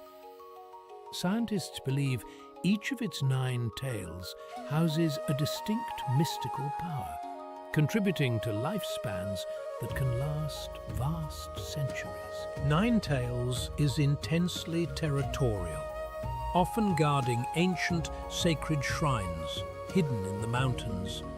It does not tolerate intruders. When challenged, perhaps by a roaming Arcanine seeking to claim the volcanic territory, Ninetales rarely resorts to brute force. Whoa. Instead, it manipulates the spiritual energy around it, conjuring ghostly flames that attack the mind as much as the body. A battle of fire and Jesus. spirit ensues until the Golden Guardian secures its domain once more. A timeless myth made flesh. So Ninetales not one to fuck around with. Jesus, that's actually pretty cool. In the virgin forests of the Kanto region, a storm is not something to fear. It's Pikachu. It is a feast. Look at that. For the Pikachu, lightning is sustenance. Lightning? They play in the thunder, absorbing pure voltage, living in perfect harmony with the planet's energy. This is what Pikachu looked like in real life? The world is hungry. That's fucking adorable. Power, endless, cheap, and green. Clean energy, 100% organic. The lie. Biology provides the perfect battery. No longer hunted in the wild, they are now mass-produced. Mass-produced? To the bioenergy farms. No! 100% organic power. No! Says you literally caged him for that shit? There is no nature. No! That's the stuff a Team Rocket would come up with that shit. Millions of creatures what the fuck? born in captivity. No! Glass cells. Oh no! Drained until they are empty. And the Voltor. That's so fucked up. They are volatile gems. Oh no! Biological shell cracks. Oh my god! They are simply discarded. Oh no! How can you show that? What the fuck? Jesus! Living rust in the backyard of. What the fuck? That's so fucked up! And it's Peaches as well! No! Remember where the spark comes from. No! The lights are on, but their eyes are gone. I don't blame them getting mad at us for that kind of. That's just fucked up! No Pokemon was harmed to making this documentary. At least that's nice to know that, but Jesus! That is so fucked up! That is so fucking bad! In the choked, humid mangroves where water meets the jungle, survival is a Greninja! It begins as Froakie, small, vulnerable. It survives only by covering its delicate skin in a shroud of protective sticky bubbles to deter predators. Adolescence is a lesson in agility. As Frogadier, it learns to defy gravity, scaling vertical trees to escape the dangers of the swamp floor. But to become the apex predator, Oh, you jeez. must master the art of invisibility. He got the canopy. The final metamorphosis is Greninja. Oh, It jeez. is a marvel of biological stealth. Its skin acts like active camouflage, blending seamlessly into the shadows of the canopy. And that The oh, scarf around its neck is not cloth. it's his It is tongue, a dude. highly specialized prehensile tongue, Ew. meters long. Yeah, it's his wrapped for tongue. Protection and rapid strikes. I was just about to mention that. The human eye can track. Whoa. By the time you see it, it has already moved. Its signature weapon is terrifyingly elegant. Glands in its palms compress water to extreme pressures, creating spinning discs hardened by surface tension. These water shurikens can slice through solid metal. Solid It is metal? a high-pressure hydraulic cutter, weaponized. Wow. It strikes from the blind spot. Silent. Lethal. I like that. And then, gone. Disappearing in a cloud of mist. Peace in the canopy is an illusion. A rival claims these trees. Sceptile, the forest guardian. Fast, lethal, and armed with organic blades sharp enough to shear through ironwood. This is a battle for the apex. The clash is instantaneous. Water meets leaf. But the ninja has one final trick. A biological decoy. By the time Sceptile slices through the illusion, Greninja is already gone. A tactical retreat, that makes sense. Phantom of the jungle. The assassin of the waterways. That's actually pretty cool. I liked it. I really liked it. Very creative with their storytelling. On the open steppes and rolling grassy hills, Look at them. wildlife thrives Growlithe. under an unrelenting Whole bunch of Growlithe. Here, a canine reigns with the I mean, ferocity of a no, tiger. not Growlithe, isn't it? This is the Growlithe. Oh, okay, definitely not Despite its Growlithe. puppy-like Arcanine is an appearance, evolved form. It is a wild creature, born for pack life It's and Ekans. aggressive play. I didn't think it'd be that small. I thought it'd Its be bigger than striking that. stripes are not just for camouflage in the tall grass. They're a visual marker of internal temperature, shifting in hue according to its mood and metabolism. Its control over fire is in reality a thermal defense system. When threatened, it expels bursts of superheated breath. Only through unwavering loyalty to its pack, or by defending its territory against an existential threat, can the Growlithe reach maturity. Evolution. They're gonna have to if they're gonna survive. Biological explosion. The Growlithe grows in an instant, gaining the muscle mass of a lion and the speed of a cheetah. It becomes Arcanine, the guardian of the flame. Myths call it the legendary Pokemon. Not because it is unique, but because its speed and majesty surpass that of any known land creature. It is the embodiment of alpha power. Its mane is an indicator of health. When an Arcanine is at its peak, its fur flows like solid fire. In battle, an Arcanine's roar can paralyze an Ursaring with sheer sonic pressure. Yeesh. From the playful, striped pup. Look at to the pups! titan of fire Look at and them, they're adorable! the nobility of the pack, protected by its alpha. That's actually pretty cool in a creative way. Some of them did look crappy, but when it comes to the realistic look and stuff, I liked it. It's Gengar. Abandoned structures, deep caves, places untouched. What the hell is that? Ugh. That's Ghastly? Thrives in the cold. That's creepy. Begins as Jesus! ghastly. Not a Whoa! spirit, but a coherent entity. That's scarier than the last one we saw earlier. Toxins held together by a faint electromagnetic field. It drifts like atmospheric plankton, feeding on trace thermal energy.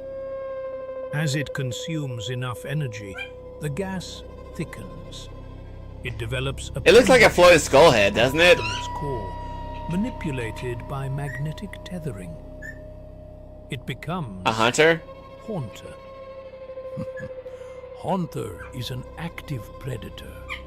It is a thermal vampire. If you feel a sudden, intense chill, it is Haunter Oh, standing shit. right next to you, rapidly draining your body heat to fuel its metabolism.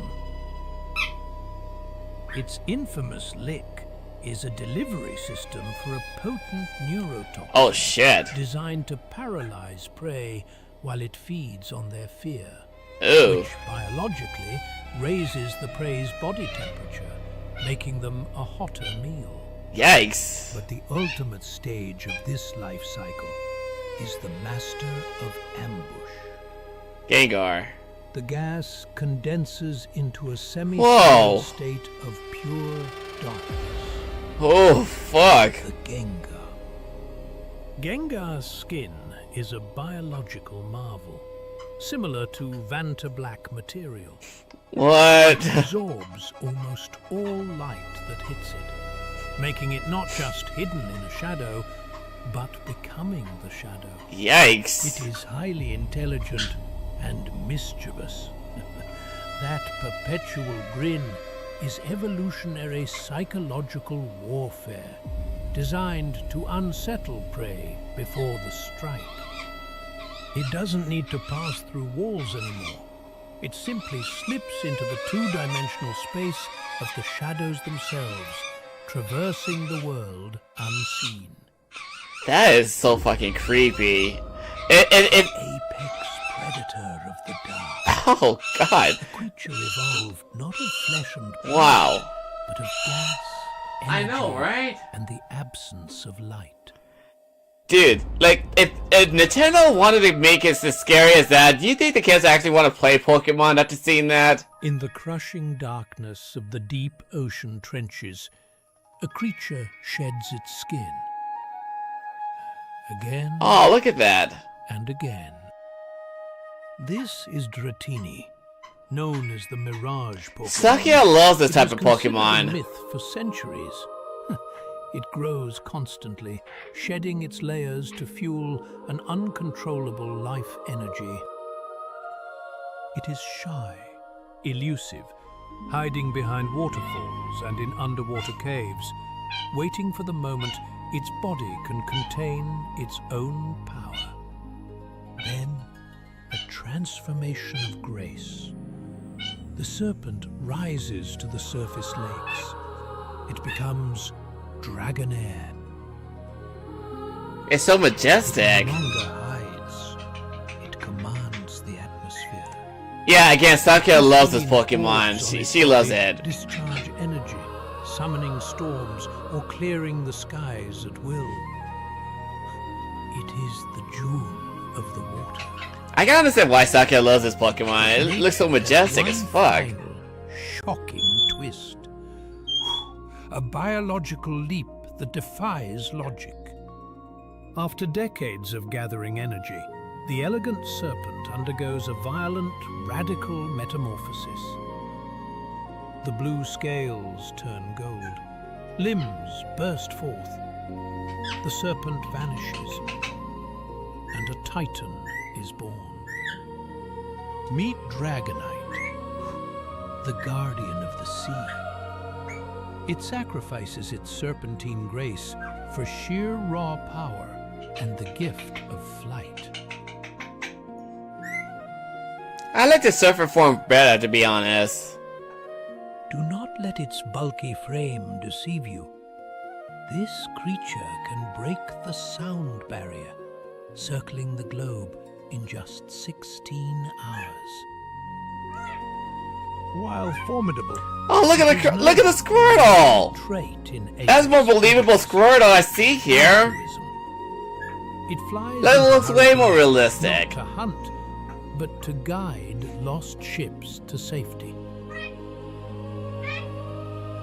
Look at them! They look so realistic there. From the deep to a weather. God damn, it's big as the whole city itself. Skies. The master of the ocean's evolution.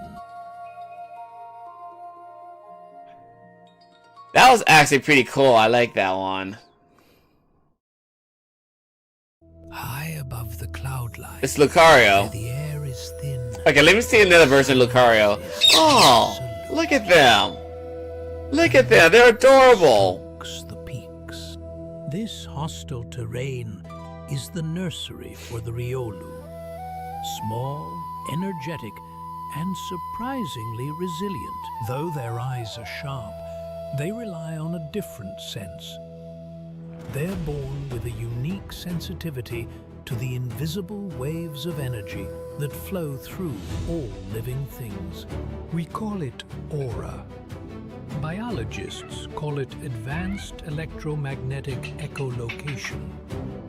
Adolescence is a trial of endurance, forging a bond with their pack or a solitary mentor that triggers their metamorphosis. When the bond matures, the biology shifts. The Riolu evolves, becoming the Lucario, a perfect predator. The sensors on its head double in length. The chest spike acts as a focal point, capable of channeling its own bioenergy into a physical force. It does not need to see you to know where you are. Even hiding behind solid rock is useless. It can feel your heartbeat. It can sense your fear. That makes sense. A territorial Agron, armored in steel, challenges for the summit. But brute strength is no match for supernatural precision. Lucario moves like liquid. It anticipates the strike before it happens. Nice. It is a warrior monk of the animal kingdom.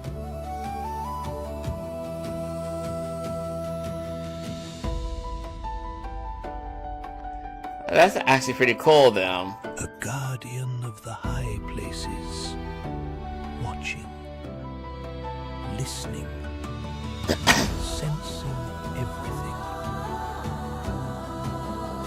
That's actually pretty cool.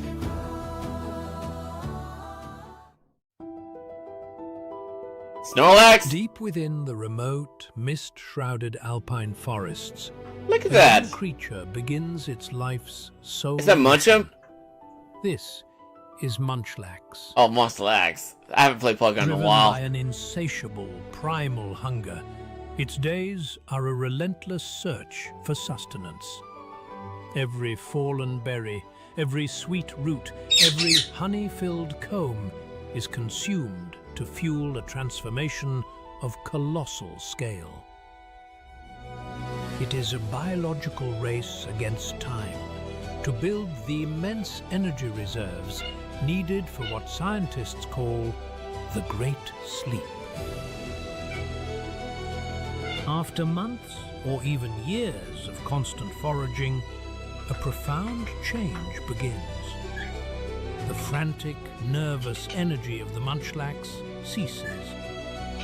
It seeks a secluded clearing, a place of quiet, shielded from the harsh winds, and settles. It will not move again for months, perhaps years. It becomes Snorlax. I mean, I believe they look like that in real life. I believe it. It is a state of extreme, near total, metabolic suspension. Over the decades, its dormant body becomes a living landmark. Mosses, hardy alpine plants, and even small Pokemon create a micro-ecosystem on its vast back. A symbiotic cloak that insulates and camouflages the gentle giant. Its metabolism slows to an almost imperceptible crawl, surviving entirely on the fat reserves built up during its youth. But this slumber is not permanent. Once every few years, triggered by deep primal hunger, the mountain awakens. The Snorlax rises, an unstoppable, powerful force of nature, beginning its brief but massive feeding cycle. It will consume hundreds of pounds of food in a single day. If Snorlax was to be like a bear in real life, I wouldn't believe it. Cause like, the way how they look at it on Pokemon is so fucking ridiculous. But for a living mountain, look at him! This is not a fight. It is barely an inconvenience. Yeah, like Snorlax like a bitch, get the fuck out the way. Before finding its resting place once more, returning to its silent vigil. A true master of patience, a living mountain, guarding the secrets of the ancient forest. How much more we got left for this video? Oh, we're almost done. We just gotta get down to, Eevee. The other two videos been taken out. Magikarp has been known as the world's weakest Pokemon. Pathetic, slow, an evolutionary dead end. What the fuck? Yet, its very lack of defense is what sealed its fate. In the churning rivers of the Kanto region, they spawn in the millions. Massive schools of defenseless protein. What the fuck? It was only a matter of time before humanity noticed. Look at this. It lacks in power. Look at this shit. It makes up for indistinct flavor. Traditional Japanese fishing fleets now target them relentlessly. What the fuck? Their vibrant red scales, once a sign of uselessness. Wow. A beacon for the nets. Look at this. This is so fucking funny. In the hands of a master Itamae, the preparation is ritual. The thick, bony scales must be removed with surgical precision. Beneath the armor lies flesh of surprising quality. Firm, fatty, with a vibrant orange hue. The blade must be razor sharp. One wrong cut ruins the delicate texture. Like a fugu It is fish? sliced paper thin for usuzukuri sashimi, or slow cooked in sweet Oh my soy god. until tender. I never even thought of eating it like that. Once reserved for emperors, now demanded by the world. But this hunger comes at a price. Gyarados. The once endless rivers are falling silent. Oh, Jesus. We are eating them faster than they can splash. The golden age of the Magikarp is over. Yeah, enjoy while it lasts, folks, because next thing you know, those guys are good. They only got 2 more to go. High in the jagged obsidian peaks of the volcanic rim, life begins with a spark. This newborn Charmander is... I believe that's an actual legitimate Charmander right there. The other one we saw earlier was creepy looking. But his lifeline burns at the tip of his tail. It is a fragile existence. Look at that. That's a legitimate looking Charmander. The rainstorm here isn't just uncomfortable. It is a death sentence. He must seek shelter immediately. Surviving childhood is a feat in itself, but as the internal heat grows, so does the temperament. It's The Charmeleon. innocent spark becomes a blazing fire. Meet the Charmeleon. No longer hiding, he hunts. His claws are razor sharp, capable of shredding through rock and hide alike. He tests his strength against the locals. A Rhyhorn is dangerous, armored prey, but speed and heat are on the lizard side. of the ground is too small for his ambition. When the Charizard. biological furnace reaches its critical peak, gravity loses its hold. The Charizard. Why do people say that this is not a fucking dragon Pokemon? It looks like a fucking dragon right here. Commands the thermal currents, raising him above the mountains. Aerodactyl. he once walked. In the open sky, he has no equal. Even the ancient Aerodactyl gives way to the Fire King. From a flickering ember to an inferno, he is the living breath of the volcano. Charmander story. You got one more to go. Eevee. Deep within a sheltered burrow, shielded from the harsh winds of the outside. Oh, look at the pup! The story of infinite potential begins. Blind, Look at that. fragile, and entirely dependent. This newborn Eevee knows nothing of the choices that lie ahead. In the diverse ecosystems of our world, survival is usually a game of specialization. But there is one creature that defies this rule. Look at that. Scientists call it... It looks so adorable. unstable DNA. We call it infinite potential. Unlike other species that evolve over millennia, the Eevee can alter its entire biological structure in a single lifetime. It is a traveler by nature. It must be. Observe its physiology. The thick, creamy ruff around its neck is not just for warmth. It is a sensory organ, detecting subtle changes in the environment's energy. When an Eevee encounters an extreme environment, its body reacts violently. Near the coast, its cells may begin to mutate, developing gills and fins to conquer the waves. It didn't touch a fucking any stones. Static electricity causes its fur to bristle and harden, turning it into a conduit for pure energy. Or, in the depths of a volcanic crater, it acts as a thermal sponge, its internal temperature rising to match the fire itself. It is a creature on the brink of transformation. Every step it takes is a choice. Huh. To evolve is to adapt. To survive is to change. The Eevee is not just an animal. It is the very living embodiment of possibility. In a world that demands adaptation, most are born with a destiny. But Eevee is born with a choice. And that makes it the most powerful creature of all.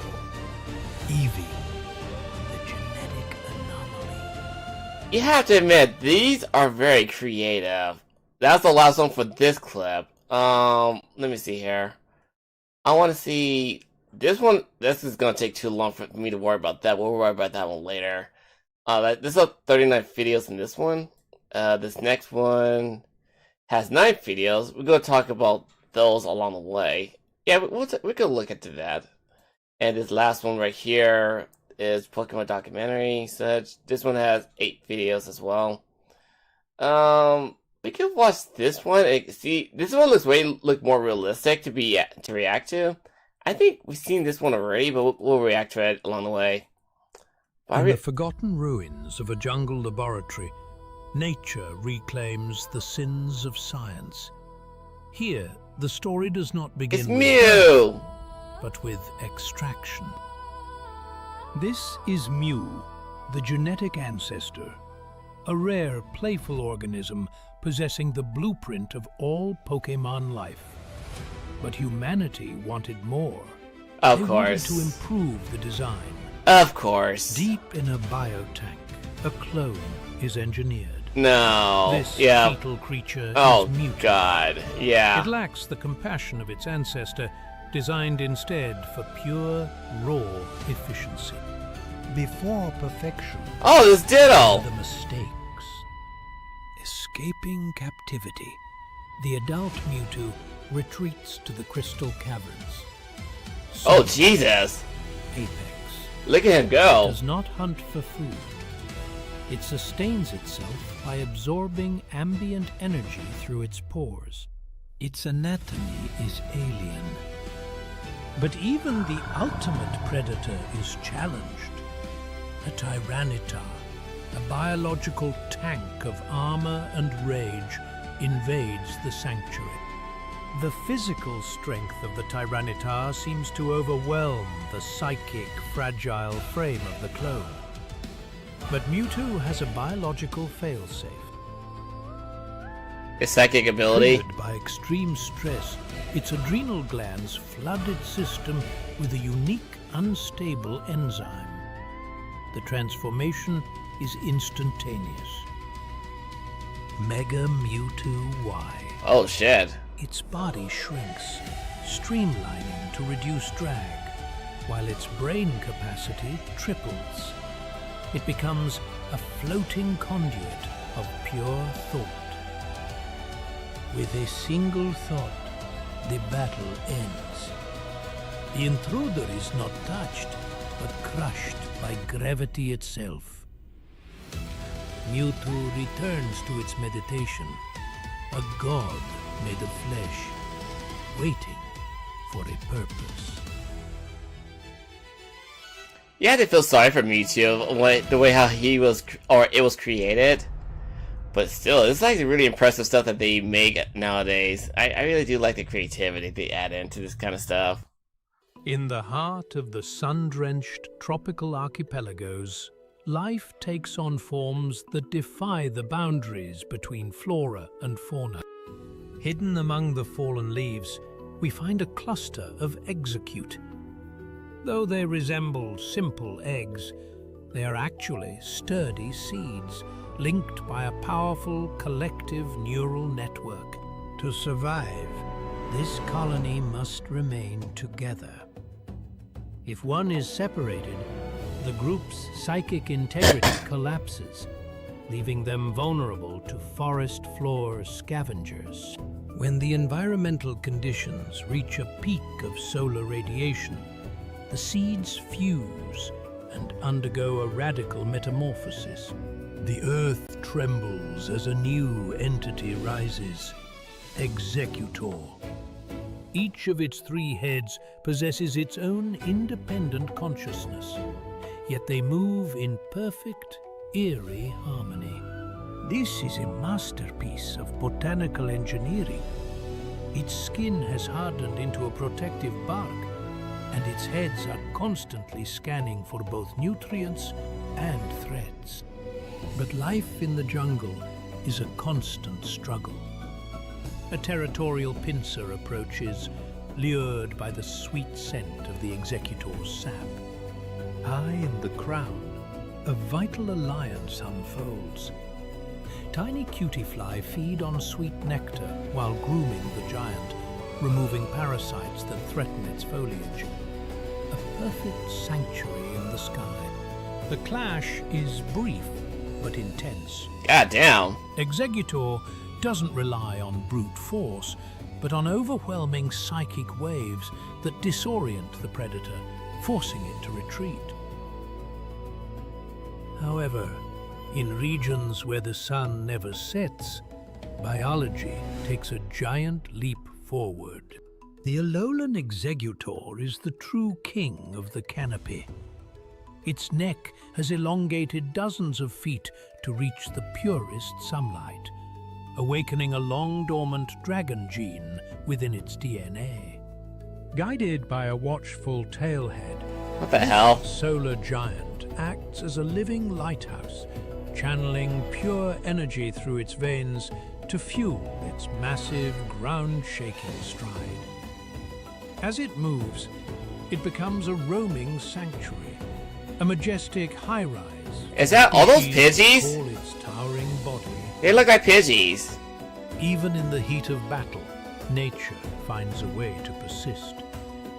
As one of its heads falls, it shatters upon the earth, releasing the resilient seeds that will root in its shadow to begin the cycle of life anew. That's a really creative way to do that. A guardian of the islands. Executor remains a testament to the incredible power of adaptation and the mysteries of the tropical sun. That's a really interesting fact to tell about those guys. That's nice to know. High in the scorched crags of the volcanic belt, life begins in its most fragile state. Yeah, it's a mockumentary. This is a newborn chimchar. Oh my god, it looks so adorable. Its survival depends on a unique biological ignition. A specialized gland at the base of its spine releases a steady stream of flammable gas. Once ignited, this flame is not just a weapon, it is a vital sign. Without it, the chimchar would perish. Adolescence brings a surge of hormones and aggression. The creature evolves into Monferno. Its muscle fibers become denser, twitching with nervous energy. It begins to master the art of aerial mobility, using the vertical cliffs as a gymnasium to hone its reflexes.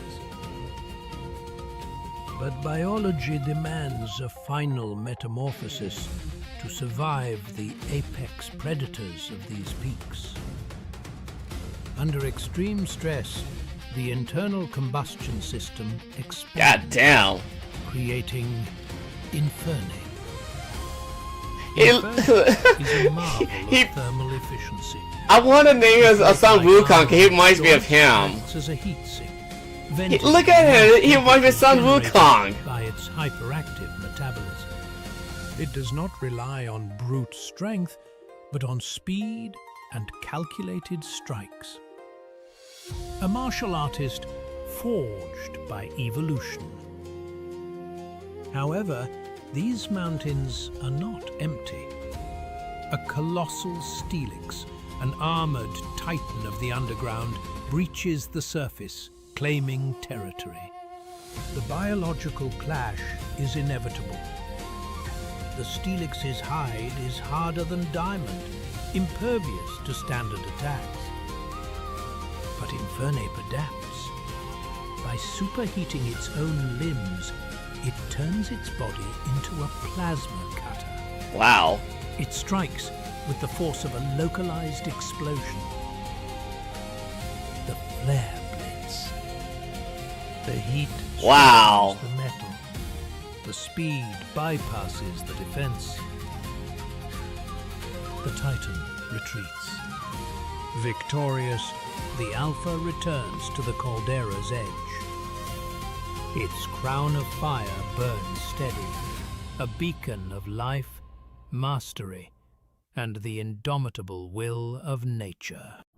That is just fucking amazing how they make him look so realistic and stuff. Okay, we only got 4 more to go after this. Ooh, I would hate to get near that thing while I'm on a flight on my plane. I would hate for that. The ozone layer is a hostile frontier. Yet in these thin, freezing currents, life finds a way. This is a hatchling Rayquaza. Born from meteorite clusters, this serpentine infant is fragile. It is a biological engine designed for perpetual flight. It hunts Minior, consuming their mineral-rich cores to harden its skin into an emerald armor capable of withstanding re-entry. After centuries of drifting and consuming stardust, the juvenile sheds its skin for the final time. The fragility is gone. It becomes the sky-high Pokémon. Now, a 7-meter titan, It dominates the stratosphere. 7 meters? Specialized Motherfucker's huge. The Mikado organ allows it to manipulate air pressure, flying without wings. It is the planet's guardian. But the silence of space is broken. A foreign biological entity enters the atmosphere. A viral organism carried on a meteor. Deoxys. I remember you. To Rayquaza, this is not a guest. It is a pathogen, an invasive species threatening its territory. The confrontation is inevitable. Biology clashes above the clouds. The invader is fast and adaptable. The standard biological defenses of Rayquaza are pushed to their limit. To protect its domain, it must unlock a dormant evolutionary trait. A mega evolution, maybe? Triggered by the consumption of a meteorite fragment, a violent cellular reaction occurs.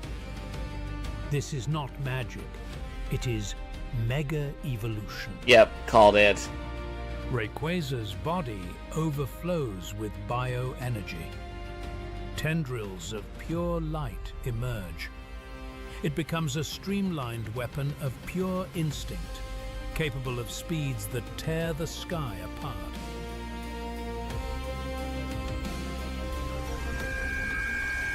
Jesus, he got his ass. With the invasive threat neutralized, the energy fades.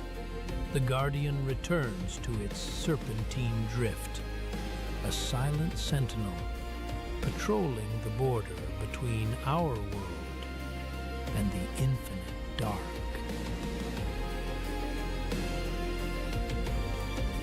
That's pretty impressive how they make stuff like that. Okay, we got 3 more after we get done with this. Oh, Jesus Christ! Holy shit! Of the metropolis, that was one way to get me waking up from a jump scare. Holy fuck! A miracle of adaptation takes place. In this toxic sludge, life awakens. Ew. This is a Grimer. Ew. It may look like simple waste, but biologically, it is a sophisticated superorganism. Ew. It reproduced by spitting it out? Bacteria and fungi working in perfect unison, Ew. held together by a viscous membrane. The young Grimer is surprisingly fragile.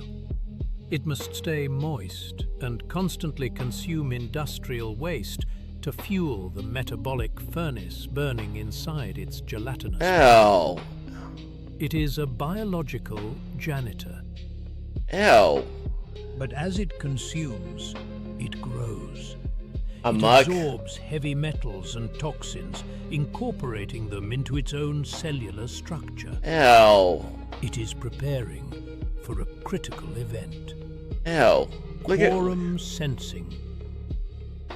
When the bacterial colony reaches a critical mass, a chemical signal triggers a radical transformation. The membrane hardens, the toxicity concentrates, and it evolves. Behold the muck. It is no longer just a colony. It is a walking biohazard. I'll say. Its mass has tripled, and its stench alone can cause fainting in other biological life forms. A Rattata, scavenging for food, wanders too close. It mistakes the muck for inanimate terrain. A fatal error. Muck doesn't need to hunt actively. Its mere touch induces paralysis. It envelops the prey, breaking down organic matter in seconds with corrosive enzymes. Oh, god damn. Yikes. Nearby, a coughing floats by, attracted to the fumes released by muck's digestion. A grim, symbiotic ecosystem, thriving in the shadow of humanity. Grimer and muck remind us that life is relentless. Even in our discarded refuse, nature finds a way to reclaim its territory, one toxic drop at a time. Ew. That's just fucking gross, man. Okay, got 2 more to go. In the shifting transition Evolution? between forest That's for and Eevee? meadow, the most genetically Look at unstable Eevee. creature on the planet is born. This is Eevee. They look so To adorable. the untrained eye, they appear identical, but inside their cells, a chaotic This is what a Buzzfeed looks biological like? storm is brewing. This litter of siblings shares a bond, but nature will soon tear them apart. It is a survival strategy known as adaptive radiation. For the plains dweller, constant exposure to direct UV radiation triggers a radical mutation. The fur thins, becoming velvet-like to detect air currents. The gem-like organ calcifies on its forehead to amplify neurotransmitters. It has evolved into Espion, the solar predator. Meanwhile, in the eternal shadow of the deep woods, its sibling faces a different fate. To survive the darkness, its body reacts to lunar waves and isolation. Its sweat glands mutate to secrete paralyzing toxins. Its fur turns jet black for camouflage, developing bioluminescent rings to signal dominance. It becomes Umbreon. The Espion uses its psychic sensitivity to predict the movements of prey, hunting with efficiency in the blinding light, while the Umbreon stalks the silence. When provoked by a territorial Ariados, it does not panic. It allows the giant spider to get close, then flashes its rings, inducing fear and confusion before striking with toxic precision. Wow. That's just a creative way. Day and night, sun and moon. Two siblings with the same origin, now distinct species living in parallel worlds. They may never meet again, but together they prove that adaptation is life's most powerful weapon. The Eevee does not just survive the world, it becomes it. That's actually pretty cool how they adapt. We only got 2 more videos left. Every December 25th, humanity celebrates a day of lights, gifts, and decorated trees. But few know that these traditions were not invented by us. They were observed in the wild. In the frozen boreal forests, survival. These are the new type of Pokemons? Here, a small creature mimics the flora to hide. This is Snover, the original Christmas tree. Its white-tipped branches are not for decoration, but a specialized camouflage against the eternal snow. But look closer. It is not alone in the dark winter night.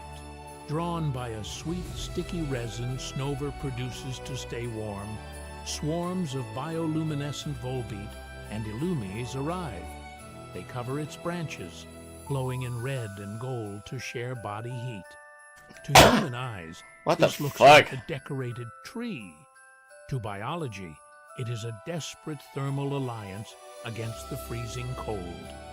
And then, the carrier arrives, a Delibird, not a magical man in a sleigh, but a courier of survival. It brings seeds and nutrients from distant lands. Snover offers its high-calorie ice berries in return. Nature's first exchange of gifts, a perfect symbiotic harmony. But the solstice silence is broken. Predators. A pack of Weavile surrounds the glowing beacon. The Christmas peace is shattered. The Snover is cornered, its lights scattering in fear. pushed to the brink of death to protect its territory, the biological imperative takes over. The genetic code unlocks. The ground shakes. The small tree is Oh, gone. shit. In its place stands the guardian of the forest. God damn. Obama's now. It summons a blizzard with a single roar, a snow warning that drives the predators back into the shadows. It is an unstoppable force of winter. As the storm clears, the aurora borealis aligns directly above its head, creating a crown of light. Ah. The star atop the tree. Peace returns. The forest is safe under the watch of the Ice Yeti. This is the true spirit of the season. Protection, symbiosis, and survival against the odds.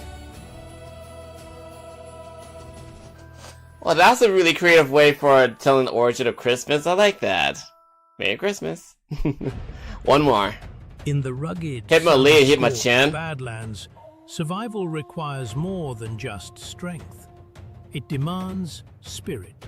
At least you can see enough of that We thing. find a Tyrogue. Small but scrappy, this juvenile Pokemon is a bundle of raw potential. Its body is constantly vibrating with excess energy, driven by a hormonal urge to challenge enemies larger than itself. It spends its days pummeling rocks and trees, micro-fracturing its bones to make them grow denser. But soon, its biology will reach a crossroads. Depending on how it develops its musculature, its genetic code will split. For this Tyrogue, the focus shifts entirely to the lower body. The evolution begins. The transformation is radical.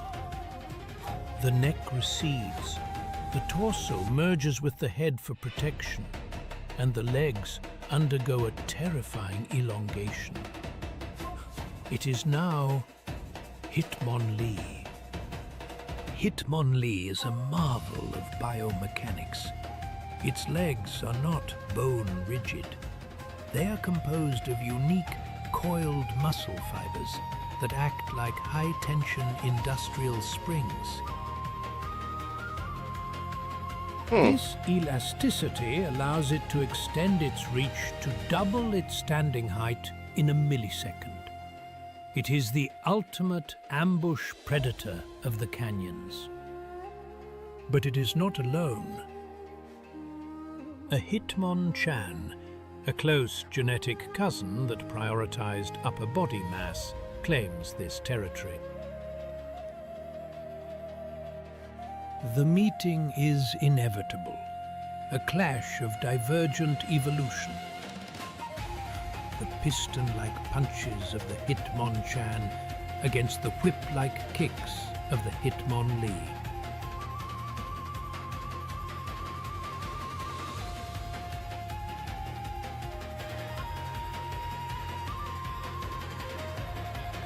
The sheer velocity of the kick forces the Hitmonchan back. In the wild, energy conservation is key. The rival retreats, acknowledging the superior range. I didn't know that thing has a mouth. With the threat gone, the Hitmonlee relaxes its coils. A solitary sentinel of the Badlands, perfectly balanced, waiting for the next challenge. Huh. Well, it's always nice to know that little detail. Okay, we're done with all that. That's all 8 of them entirely. Let me just go down to the music.